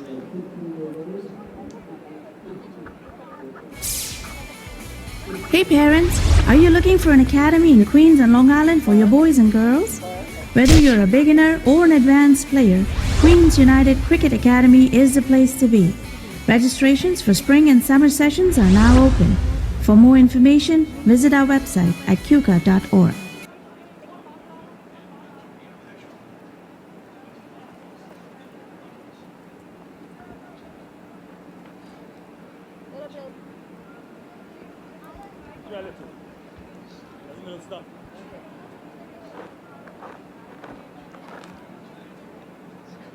Afi Fletcher is gonna take her first delivery in this game. More known for her batting. And Poonam in her 3rd over, none for 5 so far, is gonna continue. Cool conditions here at Providence. First delivery, she's played over that one, Afi Fletcher, and she's bowled. So another wicket going down for West Indies, and the dismal batting display continues here tonight in the 30-20 International. Afi Fletcher bowled without scoring first ball. West Indies 8 down for 50. Oh my gosh. I mean, this, when you look at Afi, Fletcher, she did not move. She just played right over that one. And this is some of the things that they are doing really, really wrong here. So we have the captain who is in the wicket now, Anisa Mohammed. 31 years, 105 ODI matches, really experienced, highest of 20, not out. But she's coming in where her team is in a really bad situation here. And probably she and Henry probably will be thinking about trying to get to even battle the over, which is most important. Trying not to get bowled out. They are 50 for 8, still have close to 4 overs, 3.5 remaining. So it's all about trying to bat it out, see how much you can get. So Poonam continues, picking up a first wicket, the wicket of Afi Fletcher. Beautiful delivery from Poonam, and she continues to be a very good player for India. But you're right, the modus operandi for West Indies now is survival. They need to bat out the rest of their 20 overs. Poonam, nice flight in that delivery that got the wicket of Fletcher. Fletcher played over, she's bowled. So nice line of length continues for the bowlers. Poonam in a 3rd over and just give up just 5 runs so far.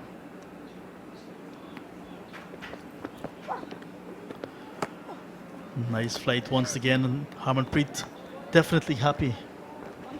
Yeah, she will be really happy about her bowling performance. They have been really doing really well throughout the tournament so far. Half-hearted appeal for leg before, not says umpire Bassarat, as over number 17 comes to in West Indies, 50 for 8. This is an opportunity for both batsmen at the crease, Chanel Henry on 10 and Anisa Mohammed, to get some batting. You know, in this series they've played 2 matches before, 2 to go after this one. It's important that they try to get some confidence in with their batting. Nothing to shout about in this card so far. Matthews 5, King 7, Campbell 2, Nation 11, McLean 3, Knight no score, Grimmond 8, Fletcher no score. So nothing really to write home about this evening for our writers. It's going to come Deepti Sharma in her final over. Henry down the track, going over mid-wicket. With the fielder on the boundary, they're going to look for the second. It's not on, sent back by Henry. So Henry looking to get on with things as we come to the business end of this innings. And that's what it's all about. You know, she used her feet nicely, came down the wicket, hit it over mid-wicket. That's middle. And this is something that the West Indies team should have been doing for quite a while now, using their feet to the spinners, because they are giving it some nice flight. Sharma continues. Really good spell, but if you look down the bowling card, all of the bowlers really bowling very well. No bowler really dispatched, no bowler roughed up at all, on a very good track. And what the captain Anisa Mohammed will be thinking about right now is trying to get a single, getting Henry back on the strike.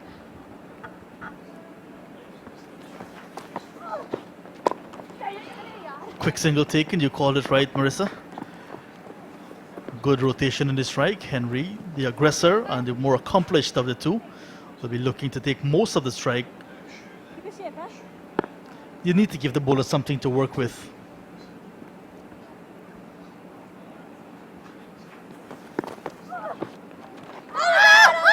There's an appeal for leg before she's given. A ball that is turning back into the right hand as she's looking to cut.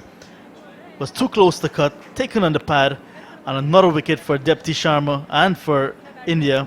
West Indies now on the verge of being bowled out.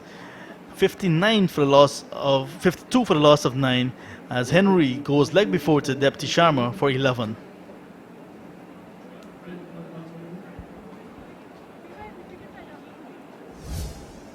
Yeah, when you look at that, nice flight again, outside the off stump, and hitting Henry plumb in front of the wicket.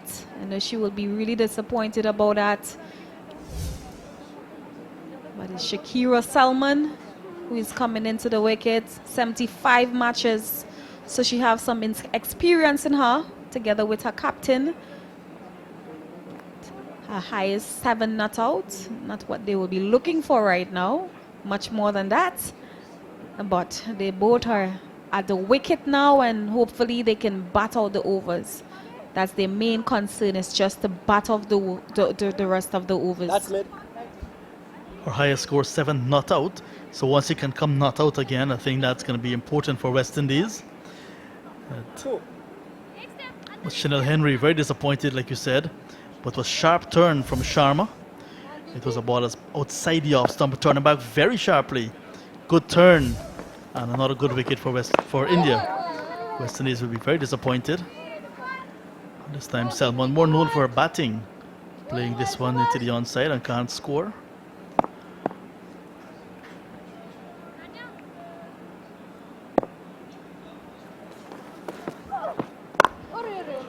So low full toss, and Salman can't score. So at the end of 18 overs, West Indies 52 for a loss of 9.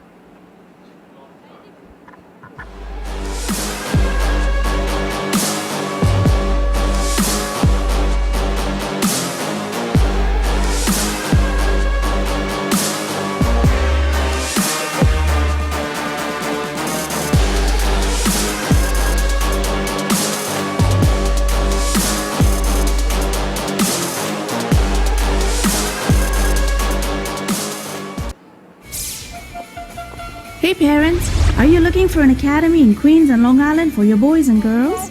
Whether you're a beginner or an advanced player, Queens United Cricket Academy is the place to be. Registrations for spring and summer sessions are now open. Start of over number 19. As Poonam continues from the players' pavilion end, and Anisa Mohammed getting a single. So West Indies will not be happy with their performance at this point in time, but Dipti Sharma finishing her spell of overs. 4 overs, 2 for 12. Good returns from Sharma, the off spinner.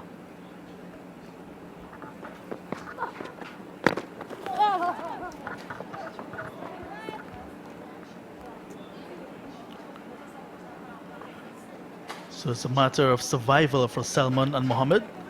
West Indies 53 for the loss of 9. So a good bowling performance continues for Sharma. Another quick single being taken by Salman and Mohammed. There's a throw at the non-striker's end, but Salman got there. It didn't matter as much because they missed the woodwork. So Salman is off the mark. 54 for the loss of 9 now, West Indies, in the penultimate over of their innings. Come on, PY, come on. Well, if they can pick up the boundaries, they'll need to be running a lot of singles and twos. You can see the captain, Anisa Mohammed, coming down the wicket, but unfortunately, she could not have gotten it through to the fielder.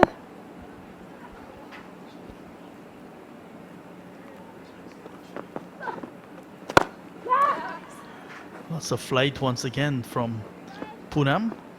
But this time, Anisa, good use of the feet and driving all along the ground for a single. West Indies just 1 over to go after this. They'll be looking to bat it out.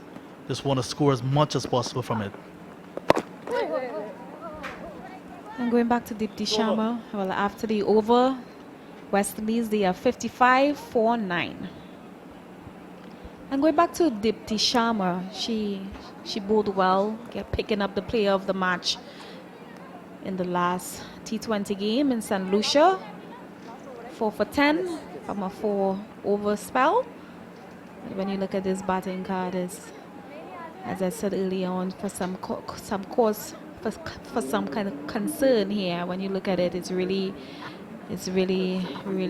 something to be worried about.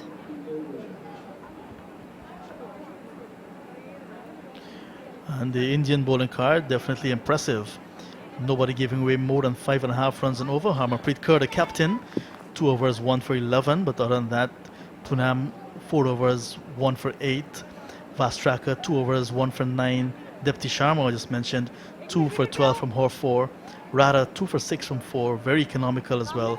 And the opening bowler, Patel, 1 for 9 from 3. So very disciplined bowling performance from India. Right through. So everyone that had a touch of the ball really put up their hand and did the job. So Patel is going to come back. She started the ball and she's going to come back to wrap up the innings. 3 overs, 1 for 9 so far. And she's going to be bowling to Anisa Mohammed, West Indies captain, who's on 3. West Indies 55 for the loss of 9.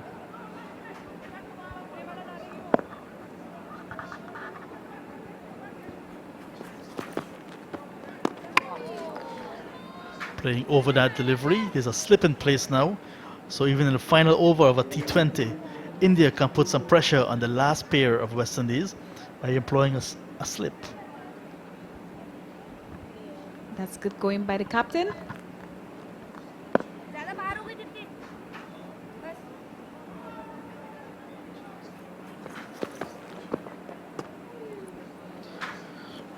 The positive intent is there from Anisa, but just could not get back onto that one. A little bit more bounce this time from Patel.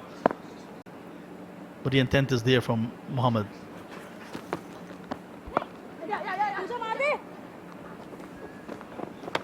Just playing with the soft hands this time and got a single she was looking for. Perhaps she was looking for a boundary earlier. Could not get it from the big shot, but she just got on top of it this time and using soft hands for a single. She's very experienced, so she knows how to build innings as well.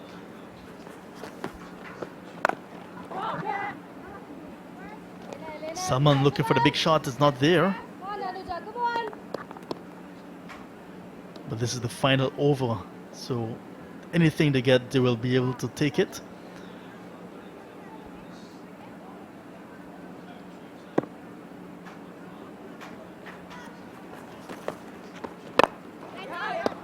This one is hit back over the head of the bowler. but not enough for it to get into the boundary, and the 15-year-old comes off of the boundary, not long off, and she does the fielding. Bowling well, Subhash. One delivery to go in the innings, 57 for the loss of 9. West Indies winning the toss and batting first, and this is the third T20 international against India. There is Patel not delivering.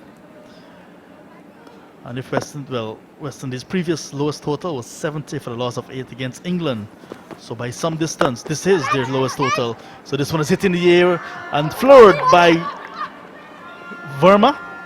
She's looking to come up with the catch, went to hand, but eventually it went to grass. So that's the end of the innings. West Indies 59 for the loss of 9. Mohammed finished on 6 not out with her. Selman, who's on 2 not out. And West Indies, like I said, 59 for the loss of 9. Marissa, not the type of innings you're looking to get if you want to come back into this series. No, when you look at this batting card, you have Hayley Matthews, one of the experienced batter in the side, who you would really thought that will come to the party. Unfortunately, she's gone for 5. Stacey and King 7, Campbell 2, Just Nation and Henry getting into the double figures, but other than that, nothing to show. 59 for 9 off of the 20 overs. And bowling for India, all of their bowlers had some success. Patel 1 for 13 from 4, Radha 2 for 6 from 4, Depti Sharma 2 for 12 from 4, Vastraka, some seam, 1 for 9 from 2, Harmanpreet Kaur, the captain, 1 for 11 from 2, and Poonam 1 for 8 from her 4.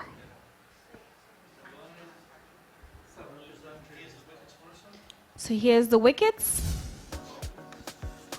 Have Hayley Matthews first to go down. Very simple catch for the bowler. Shemaine Campbell.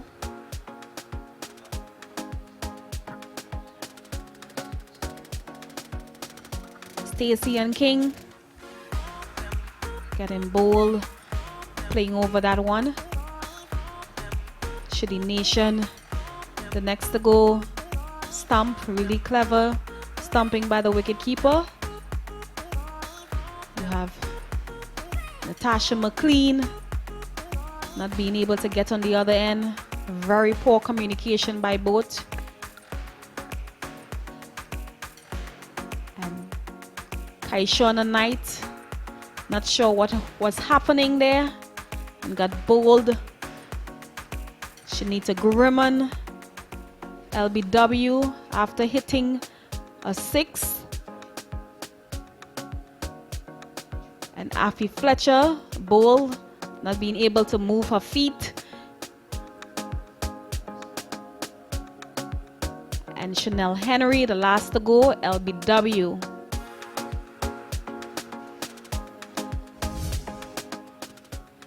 So when you look at this batting card, as we mentioned before, nothing really to talk about. Nation and Henry just getting to double figures, 11 from 27 and 11 from 18. Really disappointing batting card for the West Indies team, 59 for 9 from their 20 overs. And very disciplined bowling from India. The pick of the bowlers, we would say, Depti Sharma, 2 for 12 from her 6, and supported nicely by Radha, who bowled 4 overs, 2 for 6, and the other bowlers taking 1 each, Patel, Vastraka, Poonam, and Captain Harmanpreet Kaur.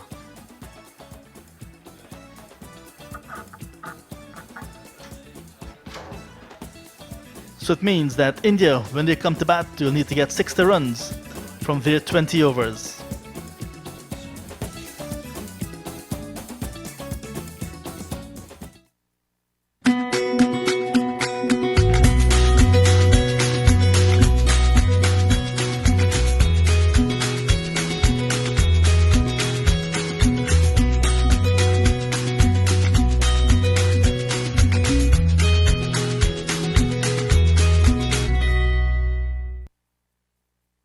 Hi, I'm Moin Ashraf from All Rounder Cricket, and today we're going to review the brand new 2019 Jasper SkyDrive 117 cricket shoes. Every cricketer should look for 3 features in a cricket shoe: support, comfort and durability, and the Jasper Skydrive 117 offer these in abundance. A long-lasting cushion insert conforms to your foot's shape, providing not only the cushioning and comfort you need, but valuable energy return, impact protection and adaptive support. On the market for $59.99, these cricket shoes are a high-level cricket shoe at a fraction of the price.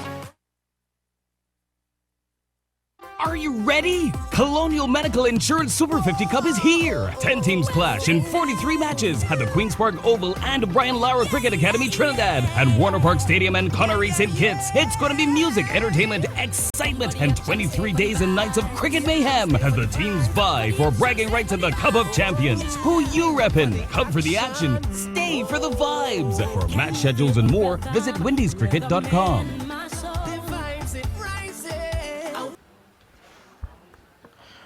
Well, welcome back to Providence. West Indies just ending their innings, 59 for a loss of 9 wickets, their lowest total in T20s International. Their previous lowest being 70 for a loss of 8 against England quite some time back. So it means that India coming to bat, they need to get 60 runs from their allotment of 20 overs. And based on the way they've been batting this season, Clyde, it should be a formality for India, 60 runs from their 120 deliveries, but usual parlance in Caribbean cricket and cricket around the world, runs on the board, we say is runs on the board. Still cool conditions here for cricket at Providence.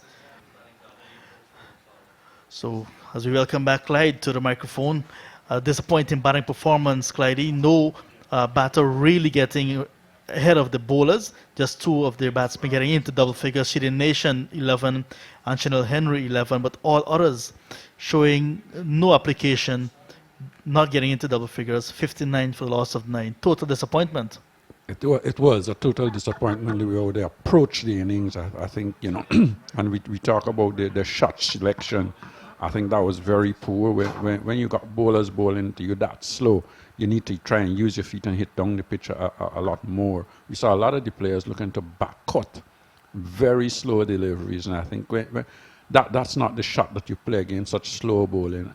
You would have to look to come forward. I think Matthews, when she started, she looked very positive. She used her feet and hit over extra cover, but that was it.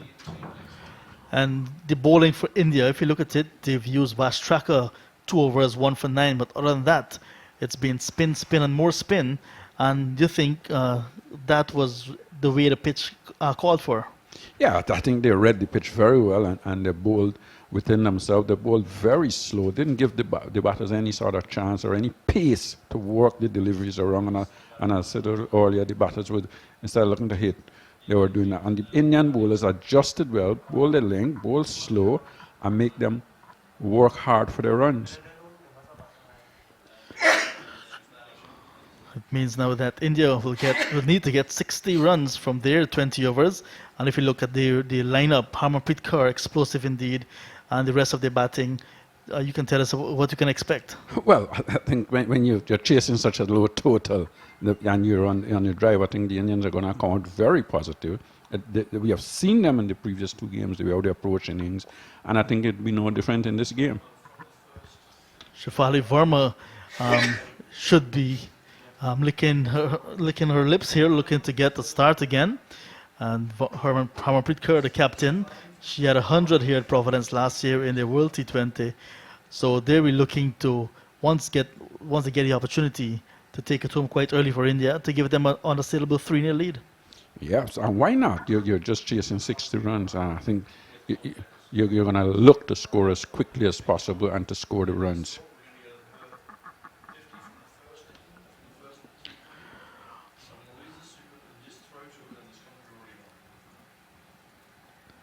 So we're mentioning the batting exploits of the Indians. And earlier in this series, we were treated to some sensational batting in the first and second T20s.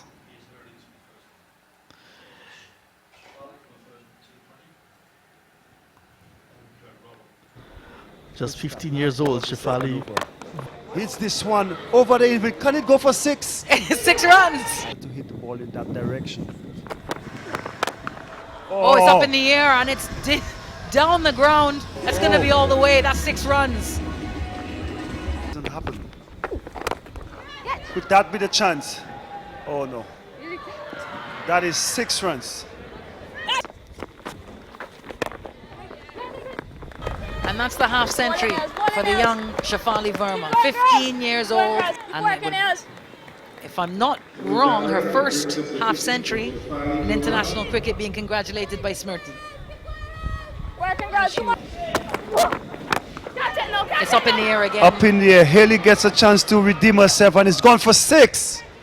Oh, this is a bit of a top edge. Someone underneath this. A comfortable catch now. First wicket gone. Kaishona Knight finally holds on to the catch to get the first wicket for the West Indies.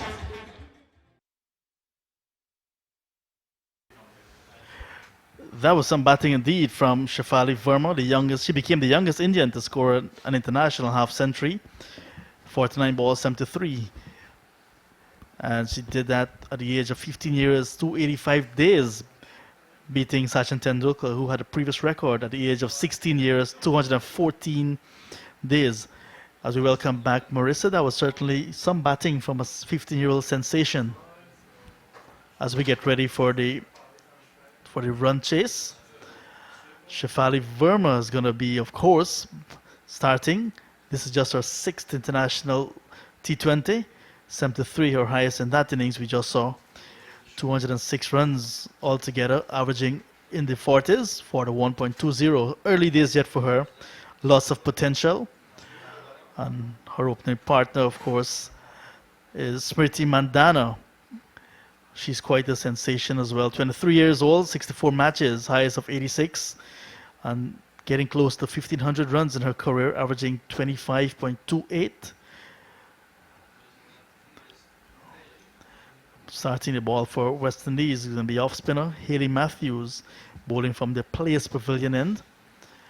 Just need to defend a small matter of 59 runs. West Indies 59 for 9 when they batted.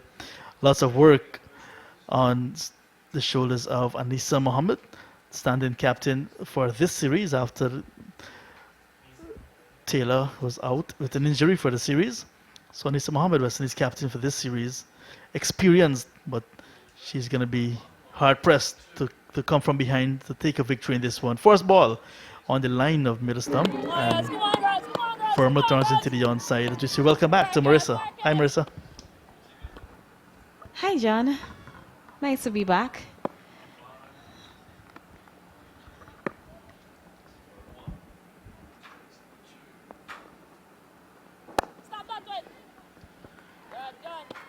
So we'll take this in 2 parts. What will be the approach of India as they look to chase a very small total with lots of time and good conditions? Yeah, I think the India batters, they will try to adapt to the pitch as fast as possible.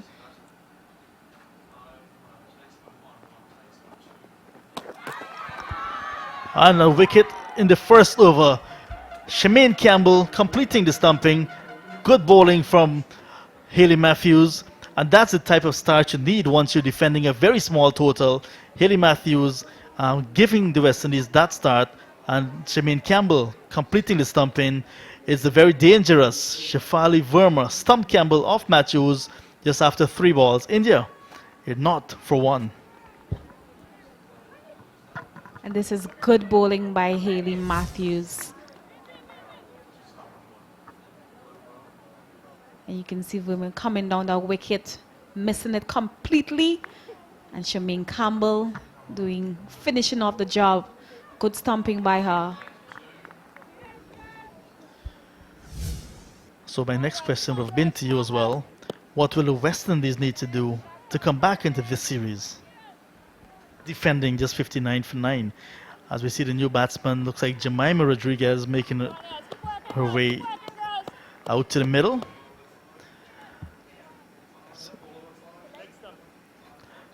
confirmed that Jemima Rodriguez, just 19 years old and already starting a very good career, 31 matches, 72 her highest, 667 runs before this innings, averaging 27.79. Promising young player. Like I said, just 19 years. Appeal for a leg before, and umpire Bazarat moves away from his mark, which indicates really that it's not out. And just signal the signal of leg by now coming. So India, they're off as well, so they're 1 for the loss of 1. So that one pitching outside the off stump. Good call by the umpire. So you can see Haley Matthews really getting into things. She's moving around players. Anisa Mohammed, the captain, they're working together, trying to get as much wickets as possible. Target is a bit low, really low total here for they to defend, but it's all about bringing out the best in them. Sometimes you're facing this type of situation and you really need to just go out there and believe in yourself and your teammates, and it tends to bring out the best in you.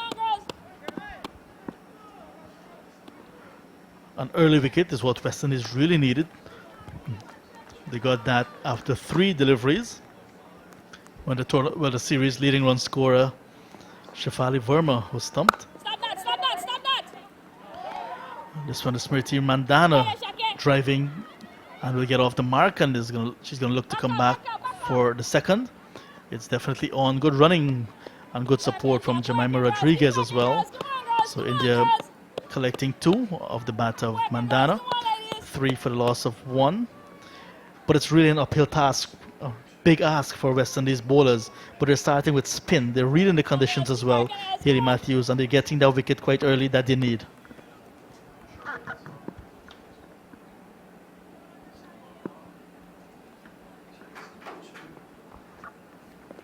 Stop that! Yeah, that's what it's all about, reading the conditions. And after the first over, the West Indies, they have the India team 3 for 1.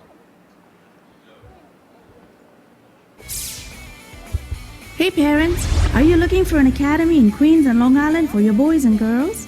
Whether you're a beginner or an advanced player, Queens United Cricket Academy is the place to be. Registrations for spring and summer sessions are now open. For more information, visit our website at qca.org.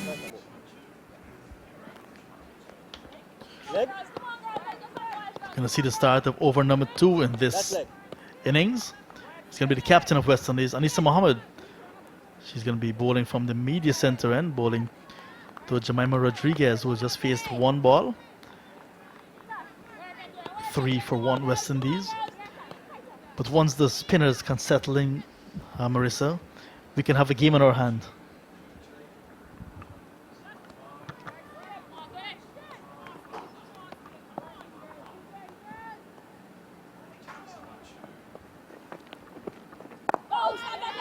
And that's what it's all about, reading the conditions as quick as possible. The West Indies team, they had time to sit down in the pavilion, see what is happening, the way how the India bowlers approach the innings, the way how the captain used the bowlers. A lot of spin was being introduced. And you can see that is exactly what is happening now with the West Indies team. You have Haley Matthews on one end, and the captain, she brought on herself, Anisa Mohammed. So hopefully they can keep things tight. Well, it's a good start from the experienced Mohammed, landing in good areas already.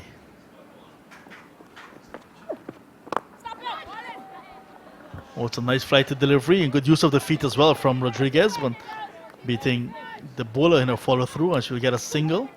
It's a good contest. You see that Anisa Mohammed is really fighting, looking to get on with things, and Rodriguez is not going to be bogged down as well. Yeah, and that's the difference between the West Indies batter and the India batter. The India batters, they use their feet really well to the spinners. Once you give them that flight, they will come down to the wicket. They will come down the wicket. But the West Indies batters, they were just staying in their crease, trying to cut the ball and not moving their feet.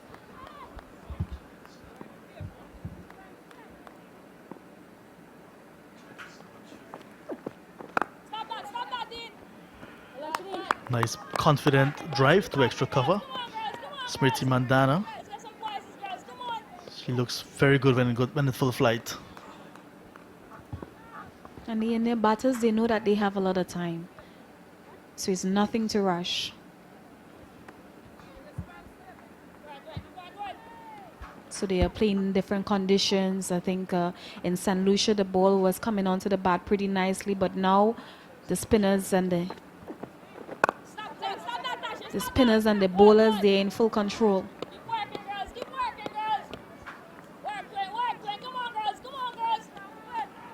So wicketkeeper Shamin Campbell trying to cheer on and cheer up her troops. Keepers are very important in any encounter.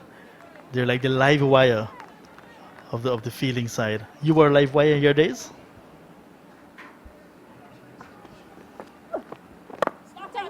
Yes, I was the cheerleader of the team. It's always good to make sure that you keep the team going. So after the second over, India batters, they are 4 for 1.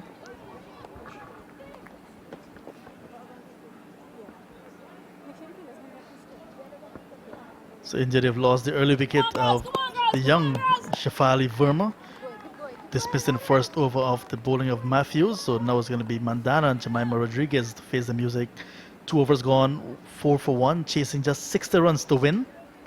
So 2 bowlers being used so far by West Indies, 1 over each, and Matthews, a successful bowler, just leaking 2 runs as well. And Mohammed just 1 from her first over. So Matthews is going to continue looking for more success from the Players Pavilion end.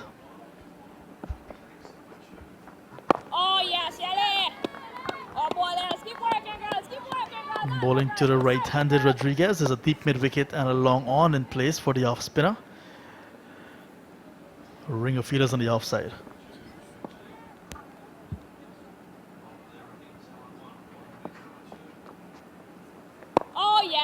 That's good bowling by Haley Matthews. Wicket to wicket. And when you look at the West Indies bowling lineup, they have more spinners to come. You have Afi Fletcher, Shanita Grimman.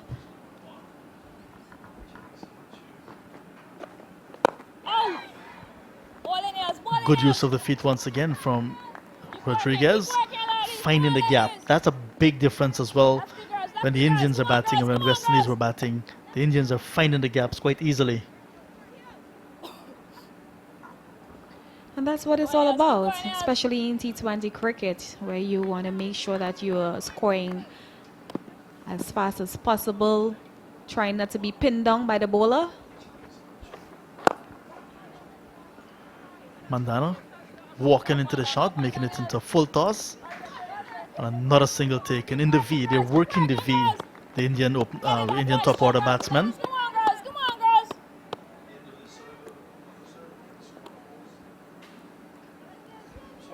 Keep working, Els.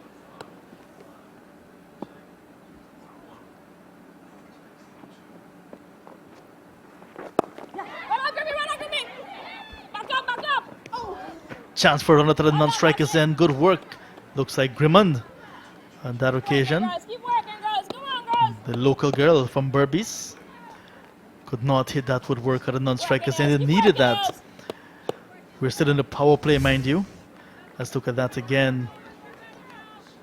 Quick single being taken. Grimmond she got a good bounce and she picked up nicely. Just could not finish off the job. Stop that, Shaki. Well done, Shaq. Oh, that's good feeling again by West Indies. Selman on this occasion diving to her right, full stretch, and saving runs. And after over number 3, the India batters, they are 7 for 1.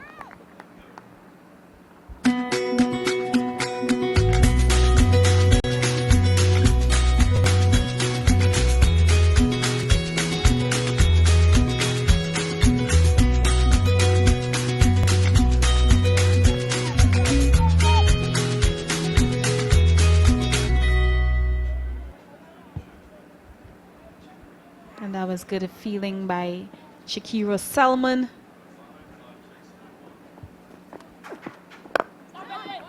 And she's always a player to bring a lot of, a lot of energy to the fielding department. I know she has been really missed in the second game, but she always tends to bring a lot of energy to the fielding department.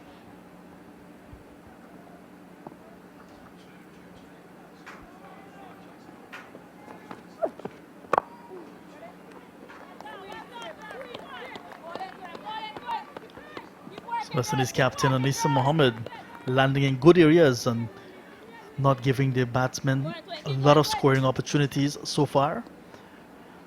Rodriguez 3 from 10 and Mandano 3 from 7.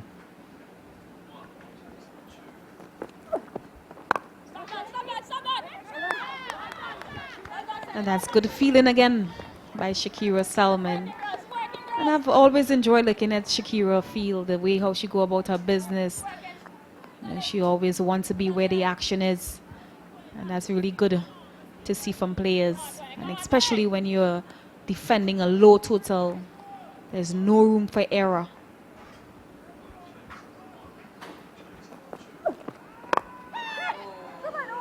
Over the infield, and India will pick up a boundary. Jemima Rodriguez using her feet to Anisa Mohammed and hitting over the infield. Lofted shot, picking up the boundary. 11 for the loss of 1 now. Rodriguez move on to 7.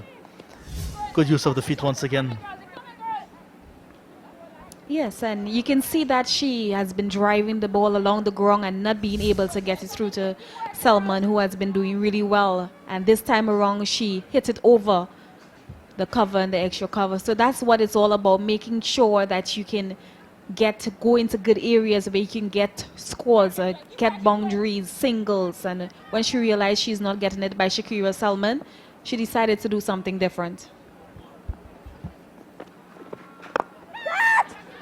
There she goes again, over the head of the bowler this time, and is going to go close to the boundary. Good work by Hayley Matthews, running all the way from long on to long off, and she did well.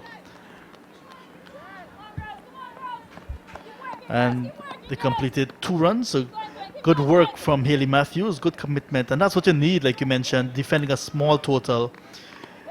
Rodriguez trying to manufacture the shots because not getting to pierce the gap. So going the aerial route, and good work on the boundary. Still in the power play.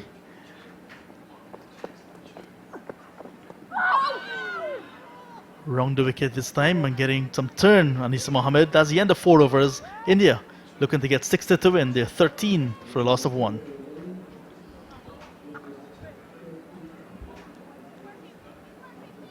You can see the batting card. Shafali being stumped by Campbell off of Hayley Matthews without scoring.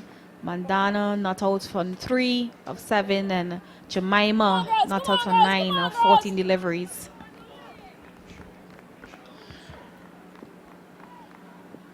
So far it's spin for West Indies. Matthews and Mohammed 2 overs each. Matthews 1 for 5 and Mohammed just been hit for a 4 in her last over, and none for 7 from her 2.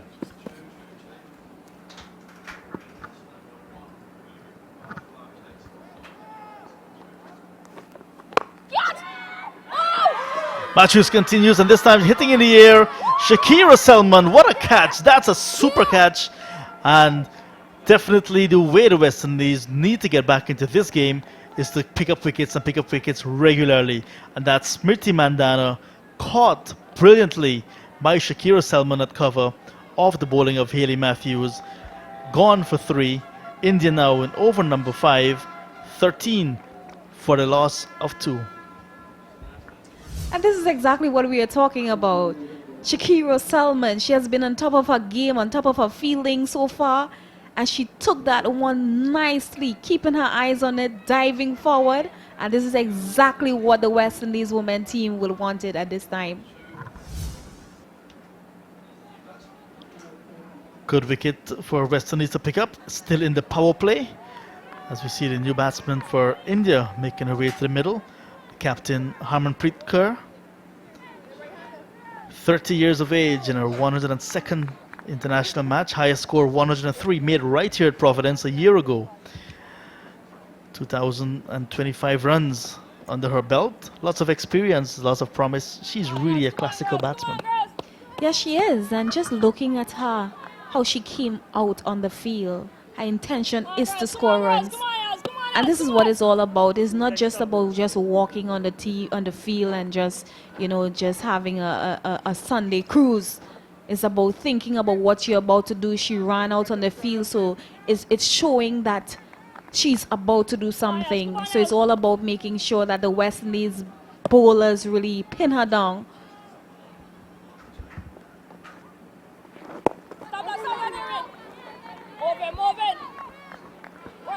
And she's the captain as well, so she's going to lead even with attitude. She looks very well.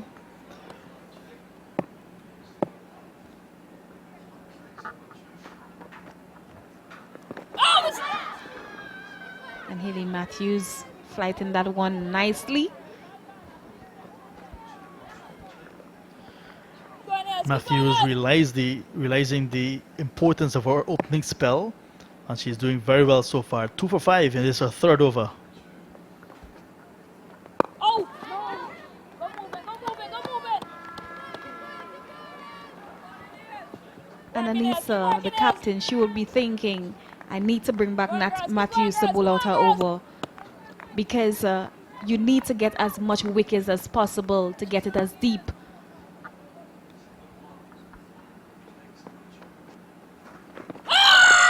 There's an appeal for leg before. Umpire Bassarat unmoved. Good work from Haley Matthews going round the wicket to the right-handed batsman.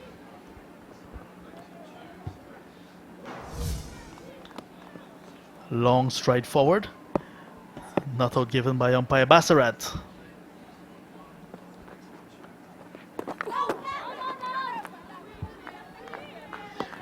So good bowling continues from Haley Matthews and West Indies at the end of 5. India 13 for 2.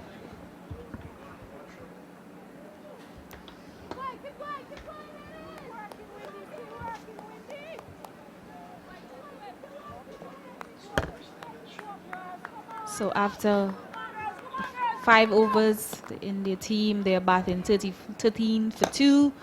Shafali going without trouble in the score. Mandana, brilliant catch by Selman for 3. Jemima is not out on 9, and she's in with her captain, Harmanpreet Kaur.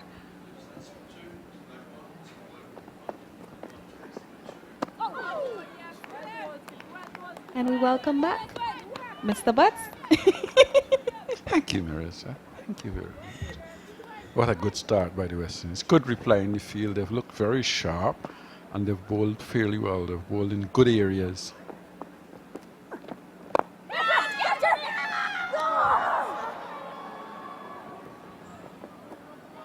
And I think they will be really disappointed by that effort by and that's Grimman.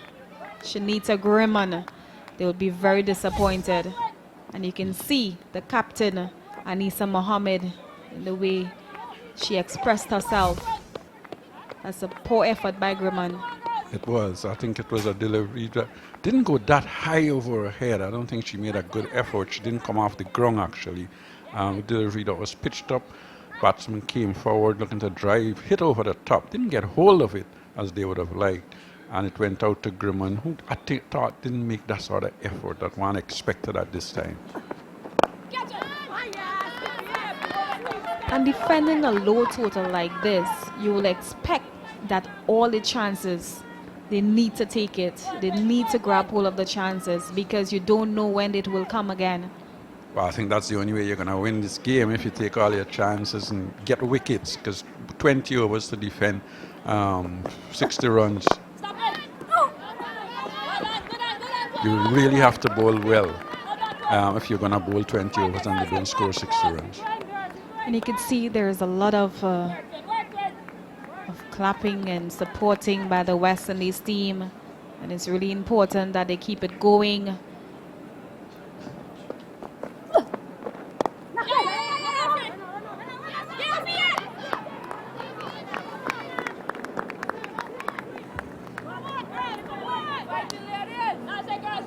They're looking very positive in the field. And that's a good sign. That's when you know a team is really trying to do well.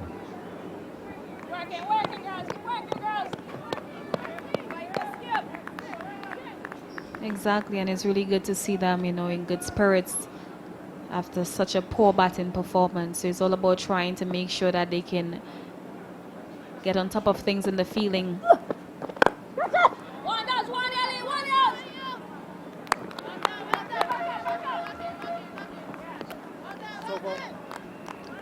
And after the sixth over, the India batters, they are 16 for 2.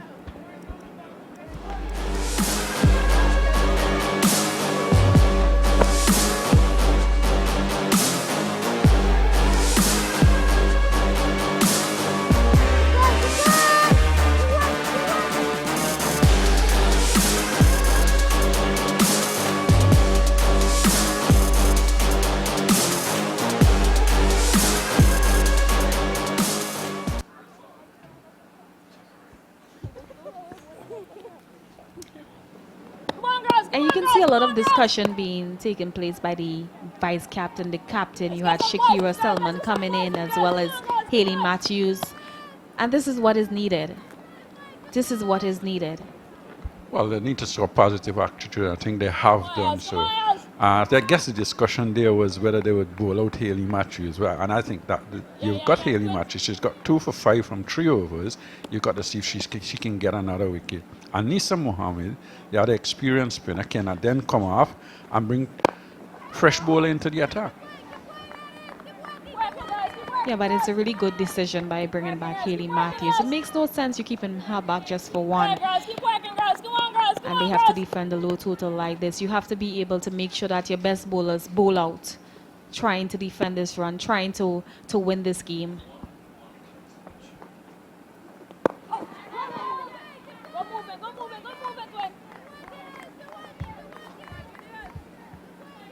What's interesting though is to see how the Indians approach the spinners. I think you're seeing the different style of batting. Whereas the West Indian batsmen were looking to cut and play square, they're looking to play up into the V's.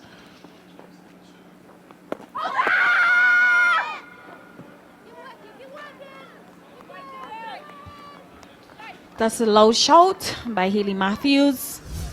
She'll be asking the umpire. I think they had some bat in that. I don't think it straightened actually enough. I don't think it came back. It was going right arm, going across, bowling from around the wicket, going across the right-handed bats. Oh, stop that, stop that. Good. Working nails, working And that's nails. good feeling by Kaishona Knight. And you have to be able to support the bowler, especially with this low score.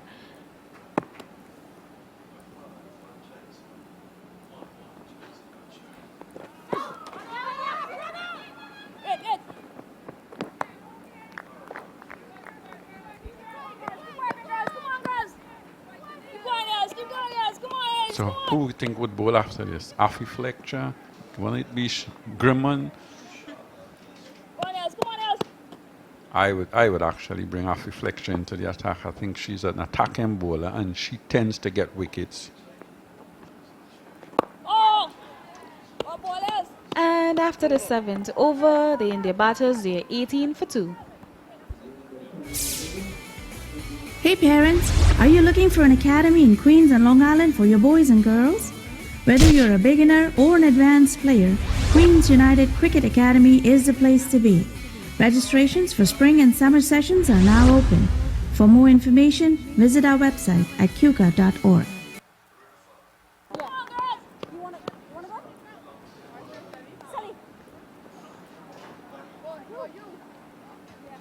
And you called it right.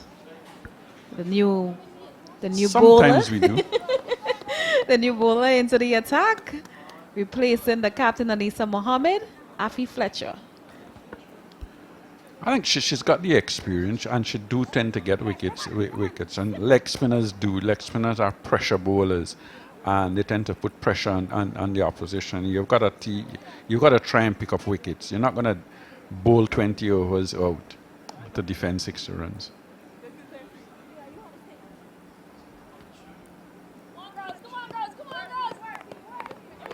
Good to see Affy Fletcher into the attack. Hopefully she can take a wicket. You know, that's what her captain has brought her in for. She's a wicket taker.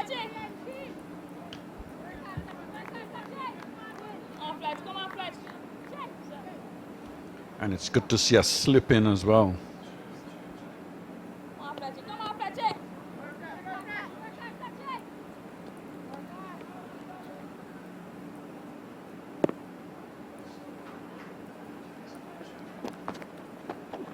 Stop that stick. And you can see that there's some spin on the pitch. So Fletcher just needs to be a little careful in how wide. Yeah, I think she has to be consistent. She has to try and bowl just about off stump. You've got a slip and you've got a ringer field on the offside and you've got a sweeper as well. So she's got to try and bowl just about off stump and make the batsman play.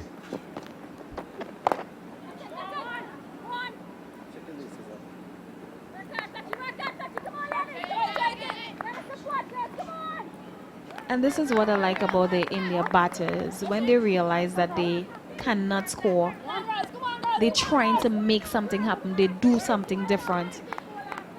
And sometimes I think that the West Indies batters, they should sit down and take a look, you know, use the analysts to see what the India batters are doing, because they're doing it well. They have been winning matches. They have been producing runs. So what are they doing that we are not doing? That should be the question. Especially where runs are concerned, because we have not been scoring runs. That's right.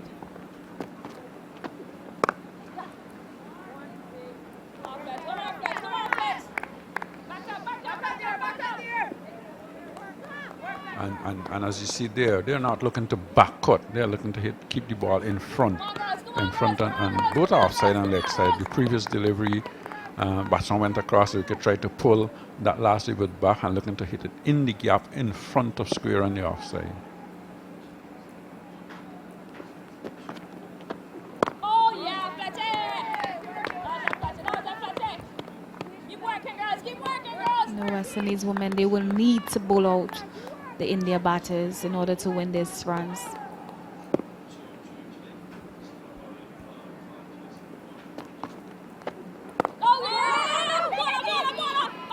Opportunity for a run out. Stacey and King. Sharp in the circle.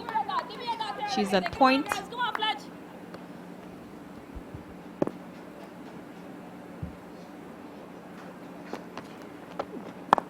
Dive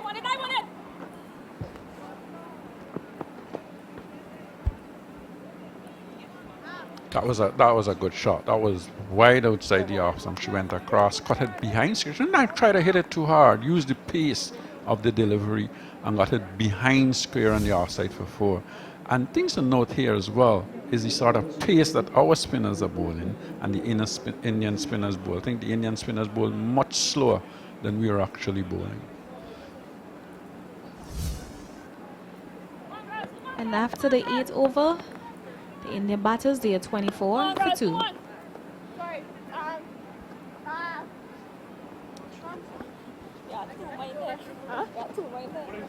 Grumman coming into the attack now with Come on, girls.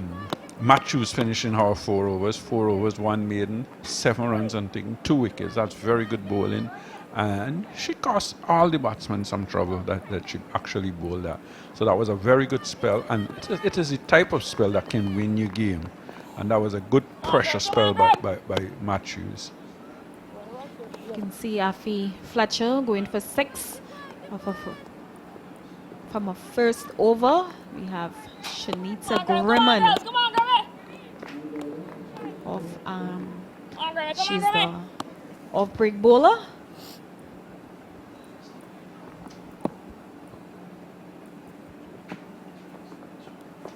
Oh, stop that, Kate. Easy.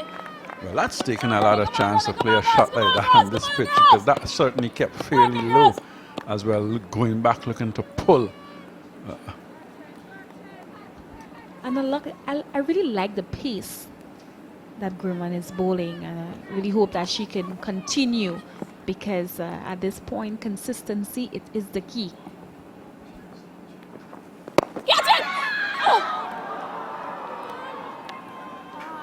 That's unbelievable. That was a sitter. That was an easy catch. That's one coming forward, pushing it back to her, went very slowly. She had it covered and floored it. That's a bad miss. Go on, girls. Keep going, girls. Come on, girls. Yeah, and you can see Anissa Mohammed and Shameen Campbell with the expression after Grimman dropped that catch because she had it fully covered, but unfortunately it just popped out. Come on. Keep working, girls. Come on, girls. Come on, girls. Come on, Grammy. Come on, Grammy. And this is good pressure by the West Indies bowler. They are bowling well, but it's all about making sure that they take their chances.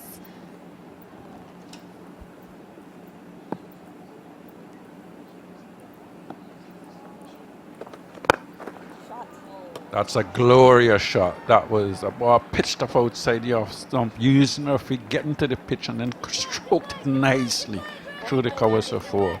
That's a lovely shot. Probably the shot of the evening. I was just about to say that. Coming down nicely and just stroking that through the covers for 4. Beautiful shot along the ground. Keep working still, girls. Come on, girls. Come on, girls. Work, girls. Work, girls. Come on. If you're bowling, and you said it earlier, you've got to be consistent. And that last delivery was a bit slow. It was a bit wide outside the off stump as well. And give her the chance to use her feet, get to the pitch, and stroked it nicely through covers.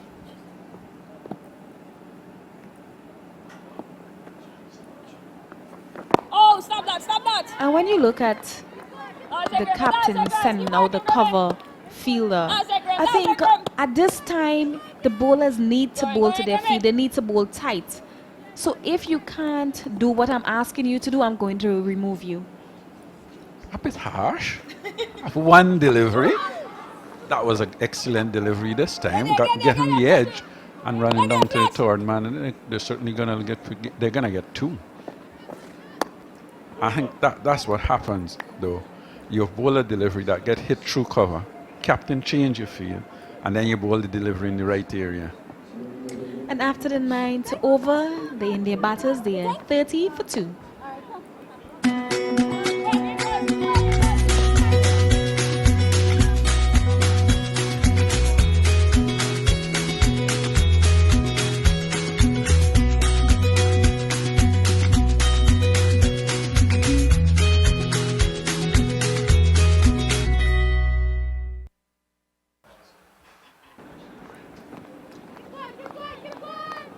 And we have Shakira Salman, who has been having a really good day in the field. She's coming into the attack.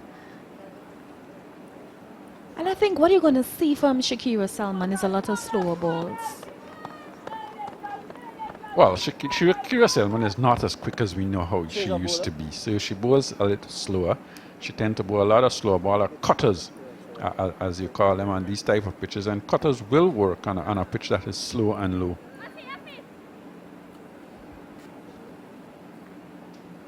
But I think what Anissa Mohammed needs to be thinking about now, she needs to keep it tight as possible. You need to have that discussion with the bowler, communicate with her, let her know what is needed of her, what is required of her at this point in time, and make sure that she execute the plan. If she can't execute it, they need to get someone else because they can't afford any mistakes. Understood. Understood, but we are humans and we do make mistakes sometimes. Yes, we do make mistakes, but not when we are defending 60 runs.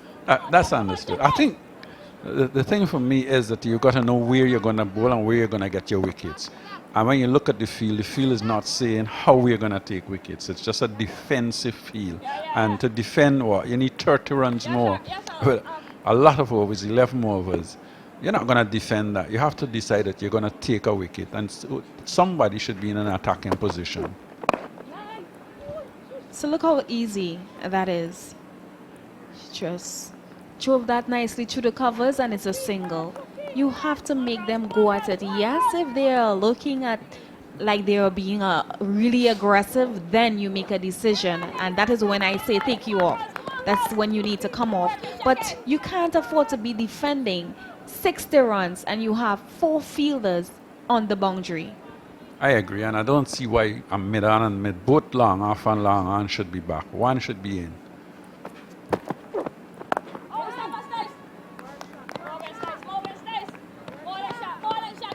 And maybe even the sweeper on the offside should be in, looking to save that single. Be as tight as possible. Yes, I know it's really hard for the fielders and the bowlers, but this is the score that was laid in front of them, and they have to find a way to defend it. So you have to bring out the best.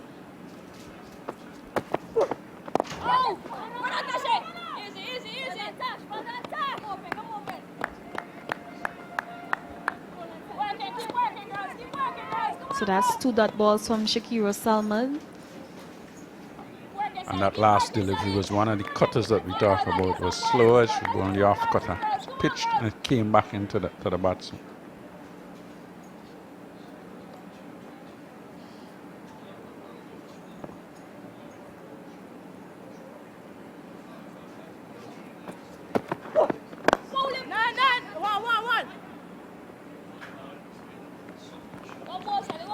Yes, but I would really like to see this field a little tighter. Just a little tighter, just to create more pressure. Bring in another person in the field. I agree with you with this. I think you're not going to win the game by trying to defend 60 runs. You're going to win the game by trying to attack and take wickets.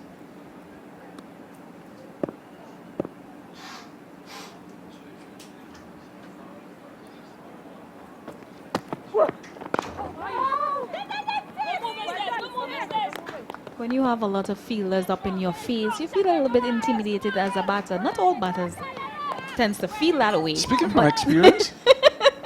You tend to feel a little intimidated. So it's all about making sure that you put the batter under pressure.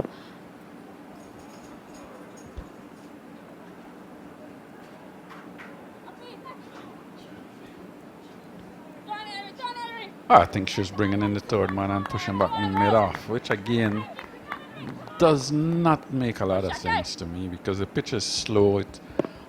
You want to keep them pushing forward. If they're going to take a chance, let them take a chance with going over mid-off. And that's good feeling by the captain, Anisa Mohammed. And after the 10th over, the India batters, they are 32 for 2.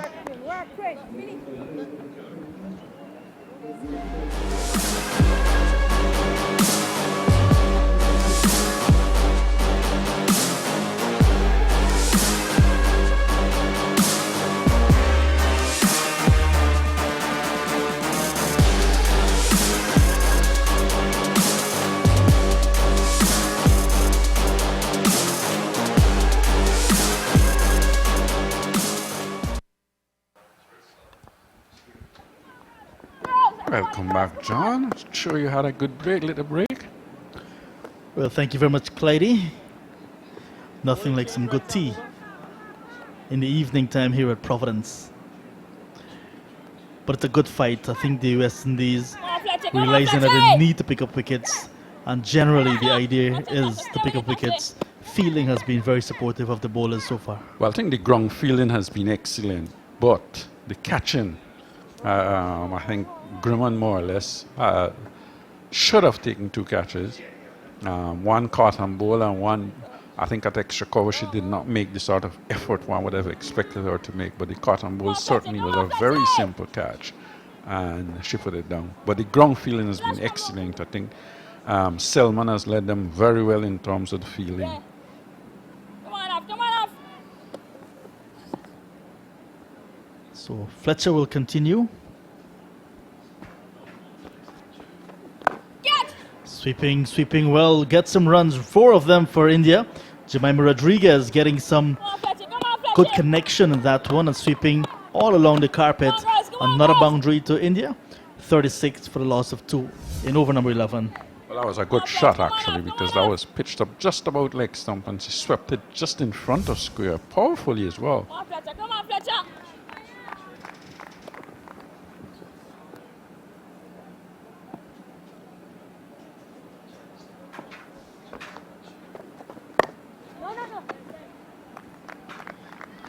So the countdown is on really. 24 runs needed for Work it, Fletch. Keep working, India Fletch. to Come win on. this one. Or the West Indies need 8 wickets. Which one is going to come quicker? I think 24 runs is going to be the winner. All right, all right. Single in the V. So the Indian batsmen are certainly finding the gaps, Working, girls. Keep working, not girls. trying to overhit the ball at all, just playing within their Working off, keep limitations working off. and finding the gaps quite easily. And that is a major difference between these two teams, especially in the third T20 international. Well, the Indian batsmen are using their feet to the spinners. They're getting to the pitch of the deliveries and looking to push the ball up to mid-on, mid-off, whereas the West Indian batsmen are looking to back cut, and then the Indian spinners are bowling much slower than the West Indian spinners. Fletcher, with all the experience and all that she's achieved over her years, trying to keep things tight, now in her second over. Come on, ladies. None for 11 so far, but Matthews, she has completed her spell of 4 overs. 4 overs, 2 for 7. This one is in the air, chance for a catch, she's gone! Salman once again in the thick of things, a deep mid-wicket, taking a catch quite easily in the night sky. Wicket number 3 for India going down. It's Jemima Rodriguez perishing, looking for the big shot. Caught by Shakira Salman at the mid-wicket boundary of the bowling of Afi Fletcher. So in over number 11, 37 for the loss of 3. In fact, it's Harmanpreet, the captain, gone for 7, facing 19 deliveries. Yeah, I think that shows that the pitch has not been an easy one, because that last delivery was pitched up just about leg stump. She was looking to sweep down and got it in front of square out to mid-wicket. She timed it well, and Salman took a good catch in the deep. She opened her hands, and once the ball got there, wrapped her fingers around it. So it's a good wicket, maybe a bit too late, you may want to say, to put some more pressure on this batting lineup of India. So the new batsman for India, Dipti Sharma, left-handed batsman, just 22 years of age, in her 36th match. Before this, 254 runs, highest innings of 32, averaging just under 15. Yeah, and this Indian batting team is fairly young one as well. But they're showing the capabilities, or they're showing that they are able to bat and adapt to conditions. I think when you look at how they use their feet in terms of batting, that tells you that they're an Asian team. They've come from the subcontinent and they know how to play spin bowling. Left-handed batsman is Sharma. Earlier we saw the fall of Shefali Verma without scoring. Smriti Mandana for 3. And moments ago, Captain Harmanpreet Kaur for 7. The successful bowlers for West Indies, Hedy Matthews 2 for 7. And now Fletcher 1 for 11. This her second over. So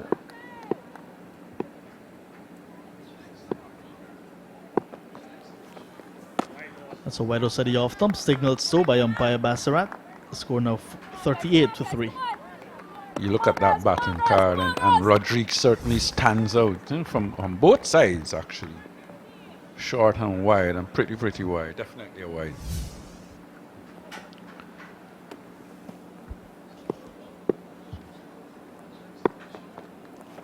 Oh! A dot ball to end over number 11. India replying to 59 for 9 made by West Indies. They're 38-3 after 11.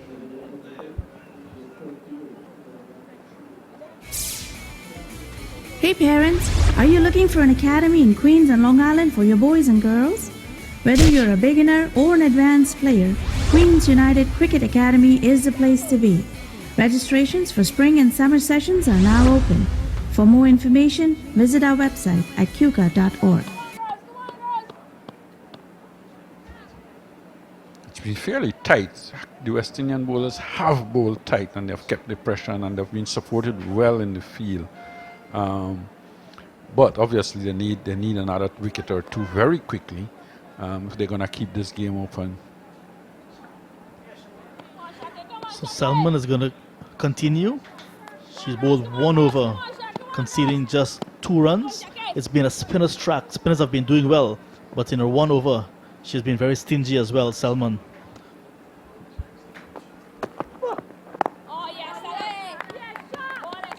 think it's the type of pitches where the slower bowlers, yes, they're going to have their impact, but the slower seamers as well. And Selman tends to bowl a lot of cutters where she roll her fingers against the delivery, across the ball, so she does get the ball to cut around the place as well. Shemaine Campbell standing up to the stumps as well, which tells the pace of the track. Big shot from Rodriguez. Fielder coming around, two of them. One from mid-wicket and one from long on. Nobody's going to get there. Going to fall in the middle, and Matthews from long on cleans up. But two more to Rodriguez and to India. They're now 40 for the loss of 3. Rodriguez moves on to 28, but another big shot from Rodriguez. Well, she hit it, and she hit it well, but she hit it a bit too high in the air, so it didn't have the sort of force to go to the boundary. But certainly, she's been positive, and she has been the difference in this game in terms of the batting on both sides. She was put down a regulation catch by Shanita Grimman. But other than that, she looked really good indeed, Clydie. And some adjustments being made to the field now. Third man coming up into the circle, and long on the field at mid-off is going back to long off. 3/4 way to the boundary. That's Chanel Henry. So extra cover and backward point, and now a short third man on the inner ring on the outside. Beautiful shot once again from Rodriguez.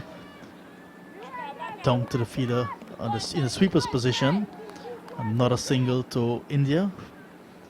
But this is smart batting. Constructing this innings really nicely, Rodriguez. Yes, she has. I think what West Indies has to do now is put a little bit more pressure on the new batsman, Sharman, rather than just have the same field. She should have somebody catching.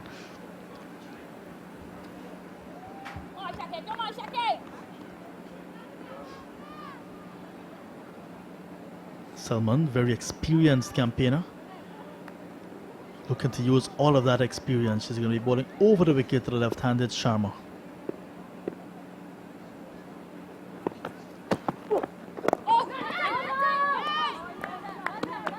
Coming out of her crease, looking for a single that is not there. Sent back by Rodriguez. Disaster averted.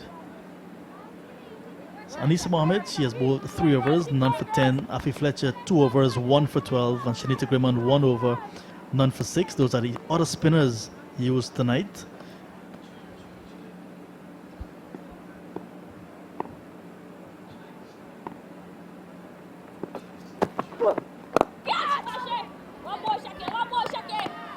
That's the sort of length and line that Shakira Selman needs to bowl. And maybe just thinking there that McLean should be in a little tighter at a short extra cover and just bring in the extra cover.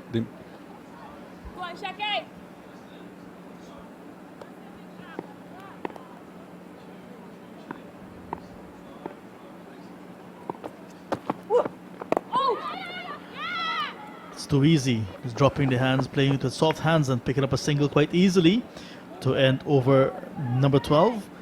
India, in reply to 59 for 9 made by West Indies after 12 overs, they're 42 for a loss of 3.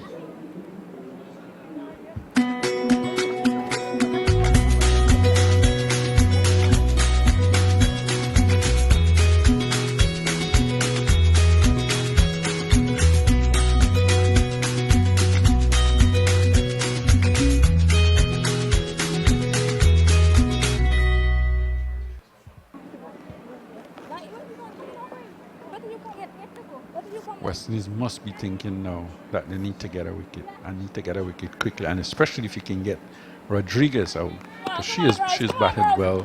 It would certainly, I think, put a little bit of doubt in the Indian team. Your thoughts on the captaincy of Anisa Mohammed tonight? I think she's done a very good job in the field.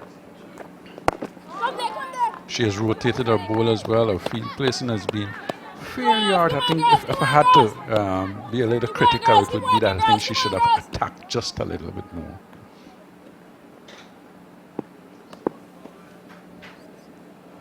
She's asking her bowlers, especially now, Afi Fletcher, who just picked up a wicket in the last over, to come good again. Actually, this is a good feel to the new batsman because you're not giving her any free run. You're not giving her the easy single. You've got a ringer field. There's 5 on the offside save in one, and you've got 2 on the onside.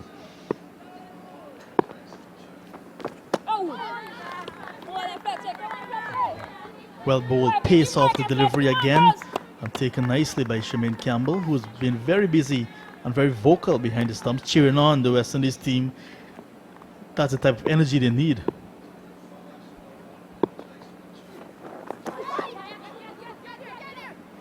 Just as we were praising the bowler and the wicketkeeper, the bowler sends one down the leg side and it evades the wicketkeeper.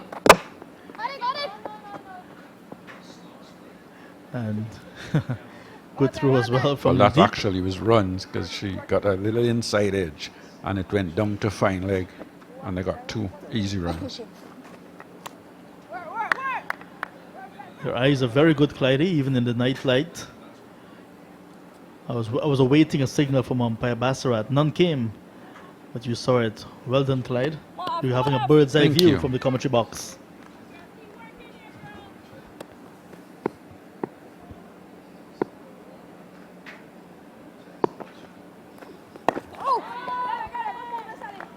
It's good bowling once again. She looks so much better when she bowls on the line of middle and off. Afi Fletcher, especially to the left-handed Sharma.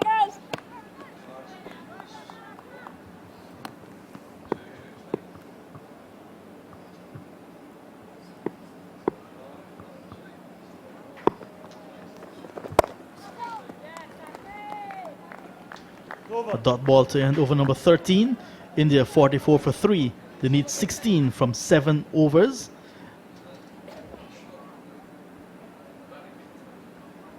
And looking at that batting card, certainly does not read very well as well. And I think Rodriguez stands out with 29. You look at Shafi, Not, Mahanama, 3, Harmanpreet, 7, and the 3 not out. Certainly the batting order does not read that well, that batting lineup.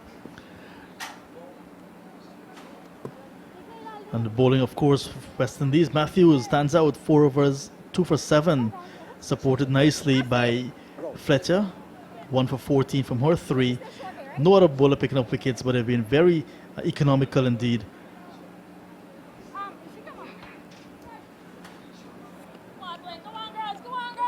Just 16 to get from 7 overs. Captain Anisa Mohammed comes back into the attack. 3 overs, none for 10. Just 1 over to go for her spell. So I think India will be very watchful. She's been a good campaigner over the years, Anisa Mohammed. So need to just watch her out.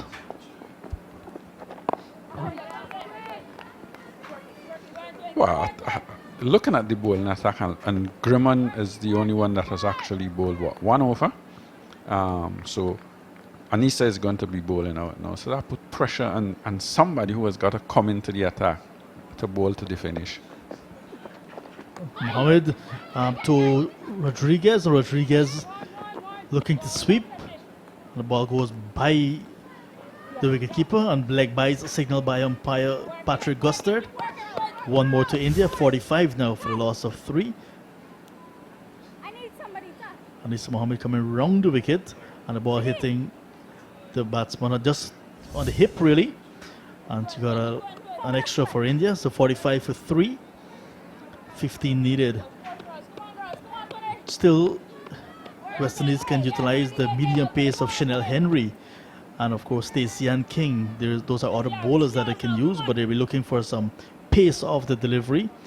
Fletcher 1 over after this. She has completed 3 so far in the spell. Anisa Mohammed has actually brought in the slip now. That's a good sign. I think when DP is batting, you probably need to have 2 persons around the bat. Look to get her out. Don't just allow her to block 6 deliveries. Yeah, get on her eyes, and it's good to see the off spinner where he's trying to spin the ball away from the left-hander.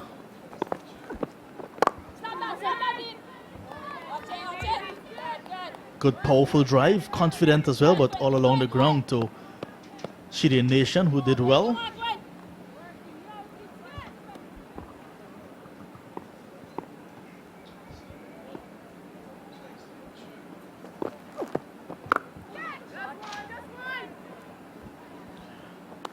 clearing the front leg and getting this one over the field at short mid wicket, and the field at deep mid wicket will come into play, but one more to India, 46 for 3, and Sharma moves on to 4, getting closer to 50 and just 14 away from victory.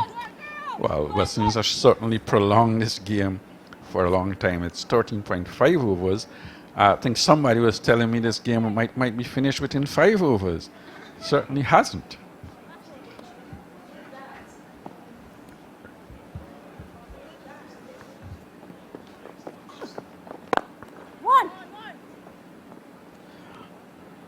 Nice confident drive once again from Rodriguez down to long off to end over number 14. India 47 for 3 after 14. 13 needed for victory. I like the fight that West Indies have shown in the field. I don't think they came out and lay down and died. They've shown fight, they've shown spirit. And I think if they can just rotate up into their batting, that would be nice to see. Jemima Rodriguez, by far the best batsman in terms of runs for India, 30 from 41. Shafali went without scoring, 3 to Mandana, Harmanpreet Kaur, the captain, 7. And now Deputy Sharma is on 4. And that's a very good bowling card by the West Indies. Defending 60 runs. Matches have been outstanding, 2 for 7. Mohammed has bowled 4 overs and has gone for 12 runs. Afi Fletcher, 1 for 14. So it has been a good fight. They have been well supported in the field. West Indies ground feeling has been very good. They've taken a few of their catches, not everything that went to hand they held. But now Afi Fletcher will wrap up her spell, 1 for 14 from 3. I think Selman has been outstanding in the field and took a very good catch at cover and a catch out into the deep.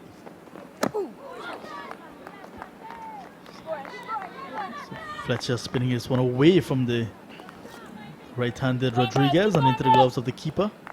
Selman leading in the field with catches and of course ground feeling. She's very athletic. She is.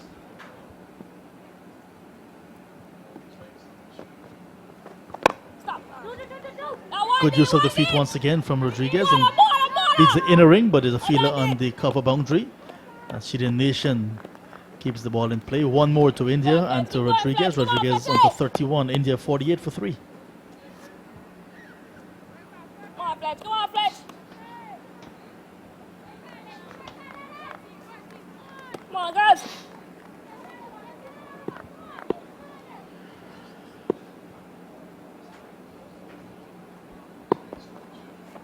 Oh! 120.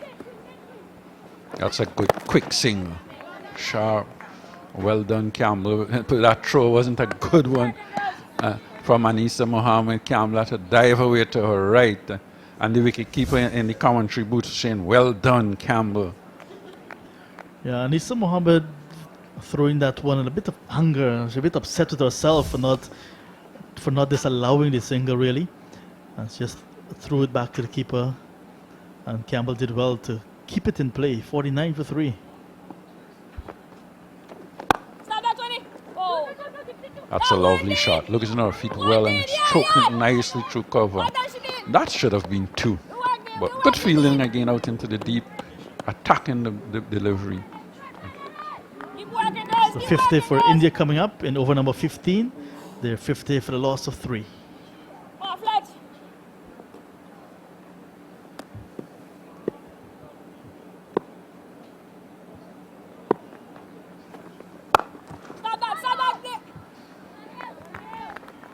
Good support once again from Haley Matthews this time. Keep going, Fletch. Keep going, Fletch. You can see Dipti Sharma trying to get Afi Fletcher away, but the fielders not allowing it, not having any of it at all. Sharma's kept on 5.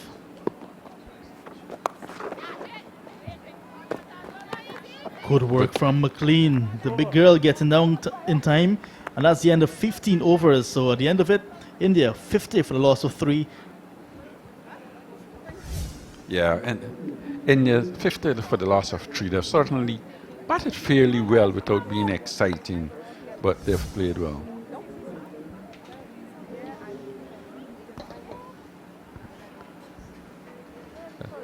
And as John leaves, and we welcome back Marissa Aguilera. Hello, Mr. Butts. You miss me? Certainly do. It's better to have you than to have John, isn't it? That's good to hear. Can see that the West Indies team, they are really fighting to the end. I'm happy to see this fight.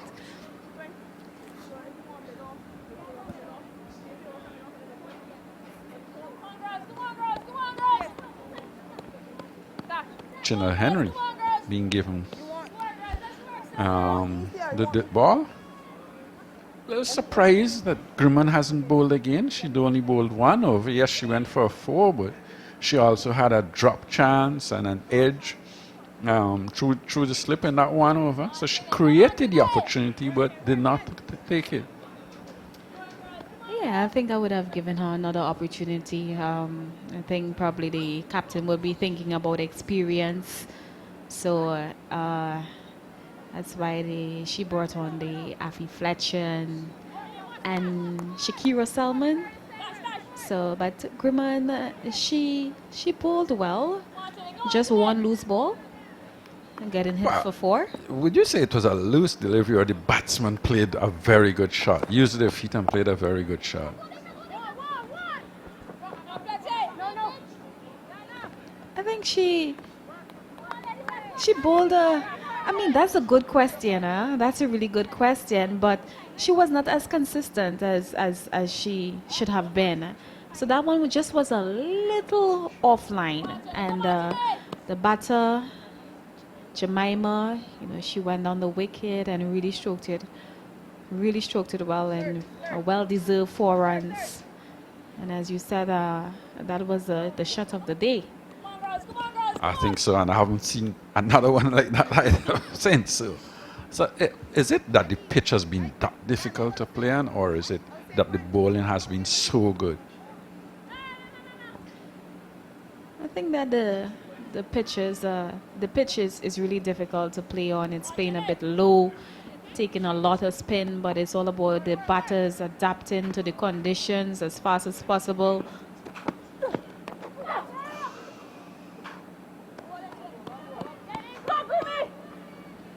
Well, I think that's what we were speaking about all the time, that if you're going to win this game, you need to take wickets. First delivery outside off stump, edge found, would have been a comfortable catch to a 4 slip, and they got an easy single.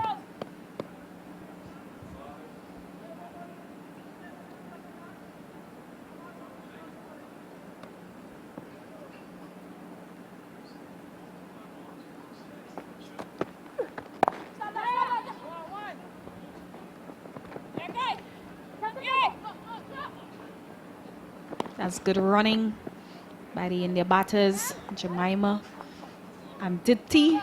Really good running. That's 2.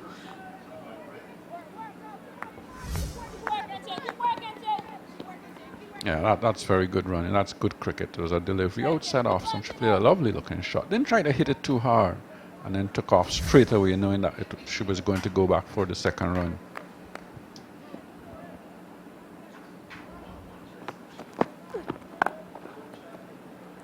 That's another fine shot as well. Short delivery, pulled away in front of square on the onside, into the boundary for 4. Good looking shot and timed to perfection. And we have not seen a lot of shots being timed on this pitch today. And you can see Jemima, she's taking her time. She's allowing the ball to come to her and then playing her shots. And this is what the batters needed to do on this type of pitch. Just wait and allow it to come to you. If you get that genuine flight, then you go down to the wicket and you just caress it. So the India batters, they are 2 away from victory.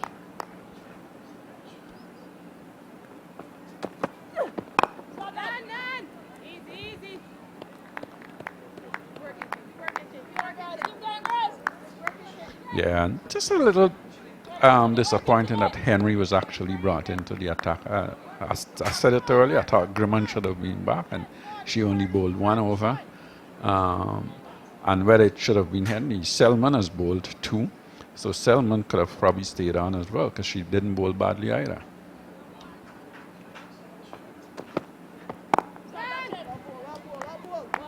Yeah, when you look at Salmon, two Two overs, overs 6 runs. for 6 runs. And after the 16th over, the Indian batters, they are 58 for 3. 2 away from victory.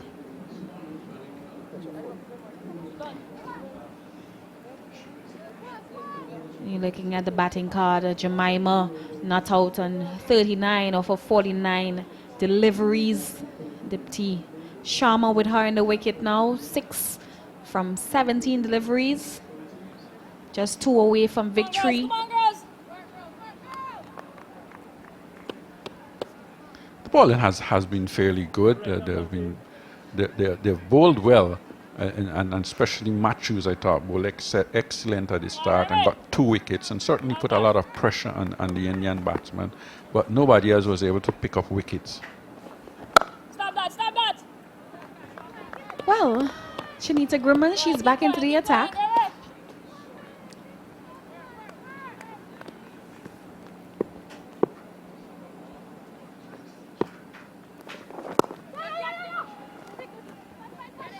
And that's a single. The scores are level. Just want to win. The West Indian bowling can be proud of themselves. I think they've come out and they've shown fight. You're defending a low total and you've come out and you've bowled well. You've taken 3 wickets and you've taken the game to the 17th over. I think that's commendable by the West Indian players.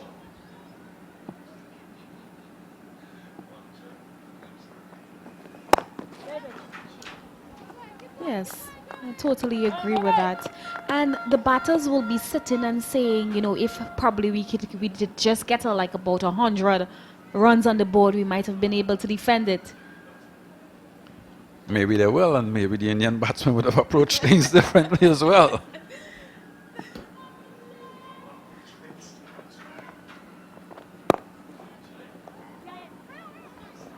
And that's it. That's the winning run for the India women, winning the series.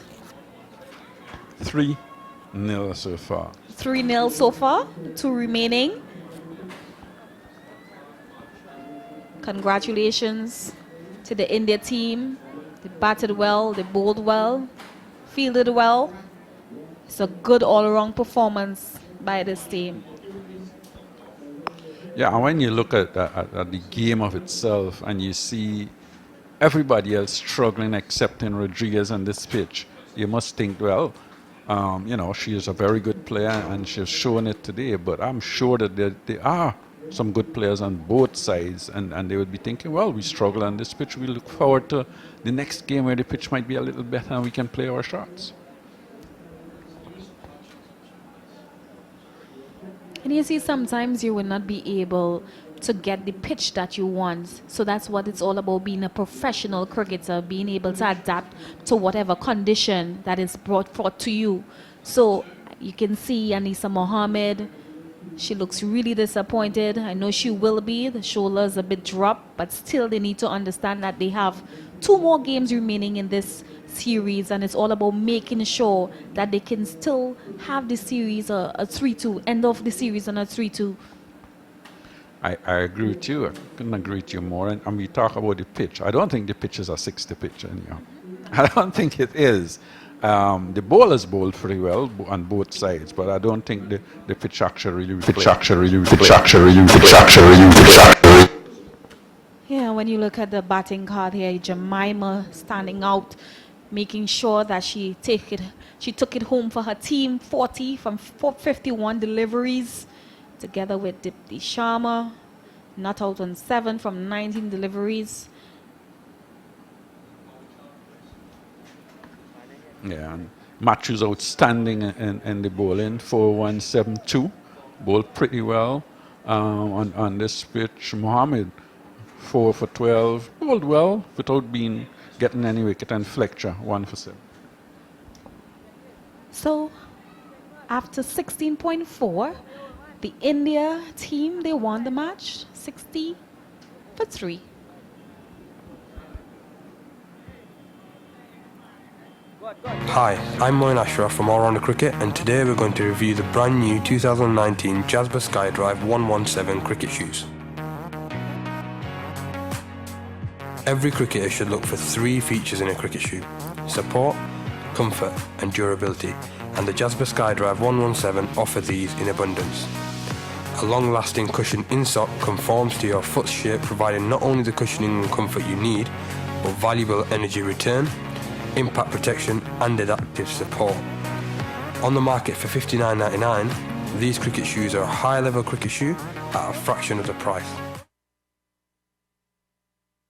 Are you ready? Colonial Medical Insurance Super 50 Cup is here. 10 teams clash in 43 matches at the Queen's Park Oval and Brian Lara Cricket Academy Trinidad and Warner Park Stadium and Connery St. Kitts. It's going to be music, entertainment, excitement, and 23 days and nights of cricket mayhem as the teams vie for bragging rights at the Cup of Champions. Who you reppin'? Come for the action, stay for the vibes. For match schedules and more, visit windiescricket.com.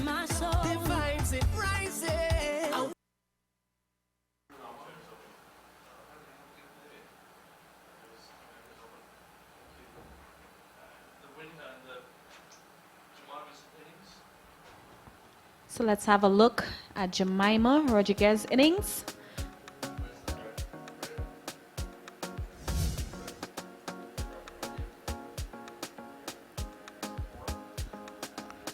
Getting to the pitch and hitting it over extra cover. Lovely shot. Sweeping and sweeping well. Just in front of square.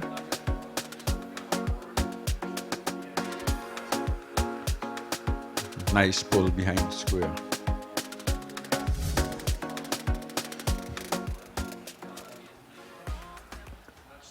So when you look at the West Indies batting first, winning the toss, just being able to score 59 from the 20 overs.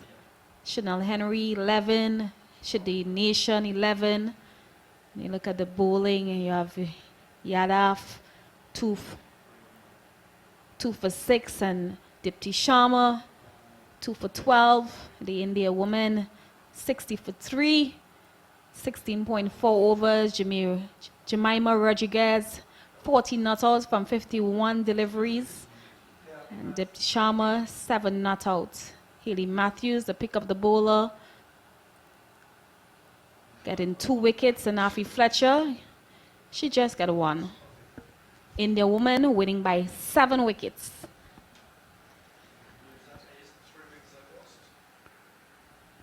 And 3 wickets to fall. First one was good and stumped down the leg side using her feet. Ball pitched and just spun away. Matthews again coming down the track, hitting to cover. And a lovely catch by Selman coming forward.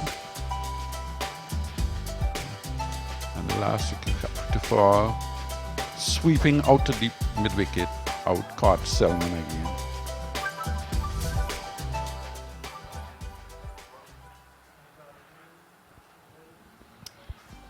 So that's good going by the India. It did it well, it bowled well, batted well.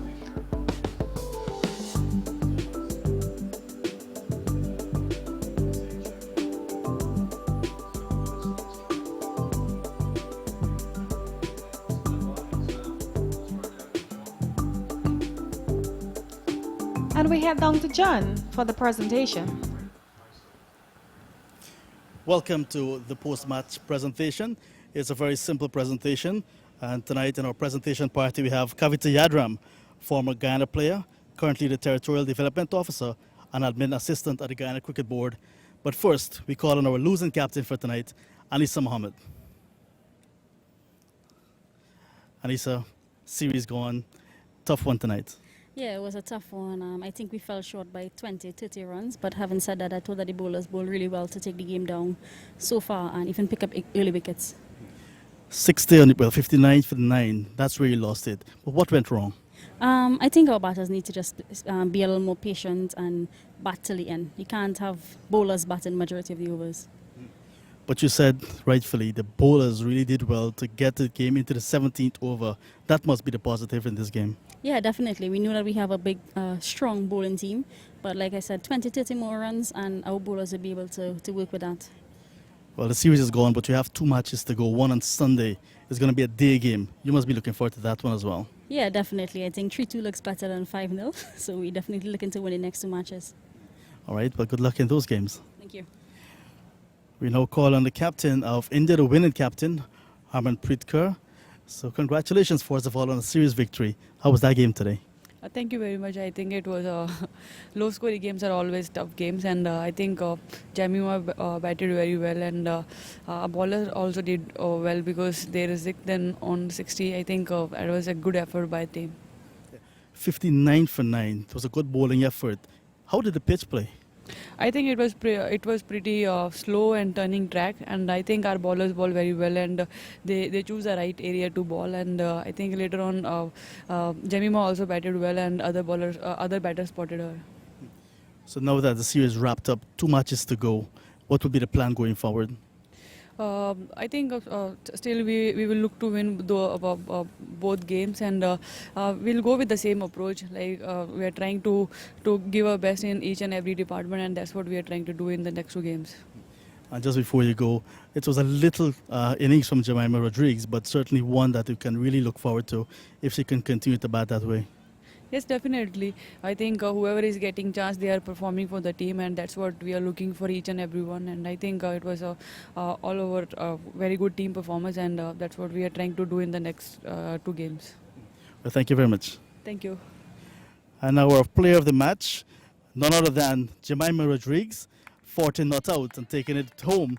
She now received a check of $250 from Kavita Yadram, Territorial Development Officer and Admin Assistant at the GCB. Jemima, well played. Thank you so much. How did it feel batting out today, chasing a very small total? It was actually not an easy wicket to bat on. It was slightly on the slower side. And anyway, the score wasn't that much for us to chase. So the talk between us was going on just to stay on the wicket, and which balls we get in our zone, just go and punish them to the boundary. And a word for the bowling of West Indies this evening. How did they bowl? I think they didn't have pretty much, on the board for the bowlers to, take it pretty easy. But I think they're doing well. But it's just that they didn't have too much score on the board to defend, so you can't really tell anything to them. But they fought really hard. 2 matches to go. Looking forward to those 2? Yes, definitely. Forgetting what has happened, taking 1 match at a time. That's what Sir keeps telling us. Every match played as if it's the first match of the series, and try and do well and maintain the, making winning a habit. So that's what he tells us. Well, congratulations tonight, and keep it up. Thank you. So guys, it's back to you upstairs.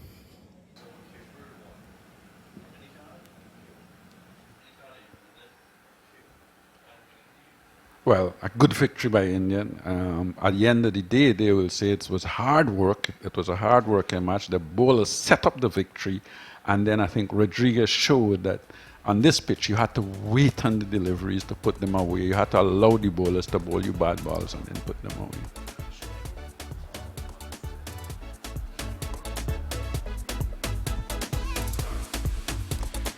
And we have 2 more matches remaining here in Guyana, and we are asking the Guyana population to please come out and support the West Indies women and the India women on the 17th, that's Sunday at 1:30 p.m. and on the 20th of November at 6 p.m. We'll see you on Sunday.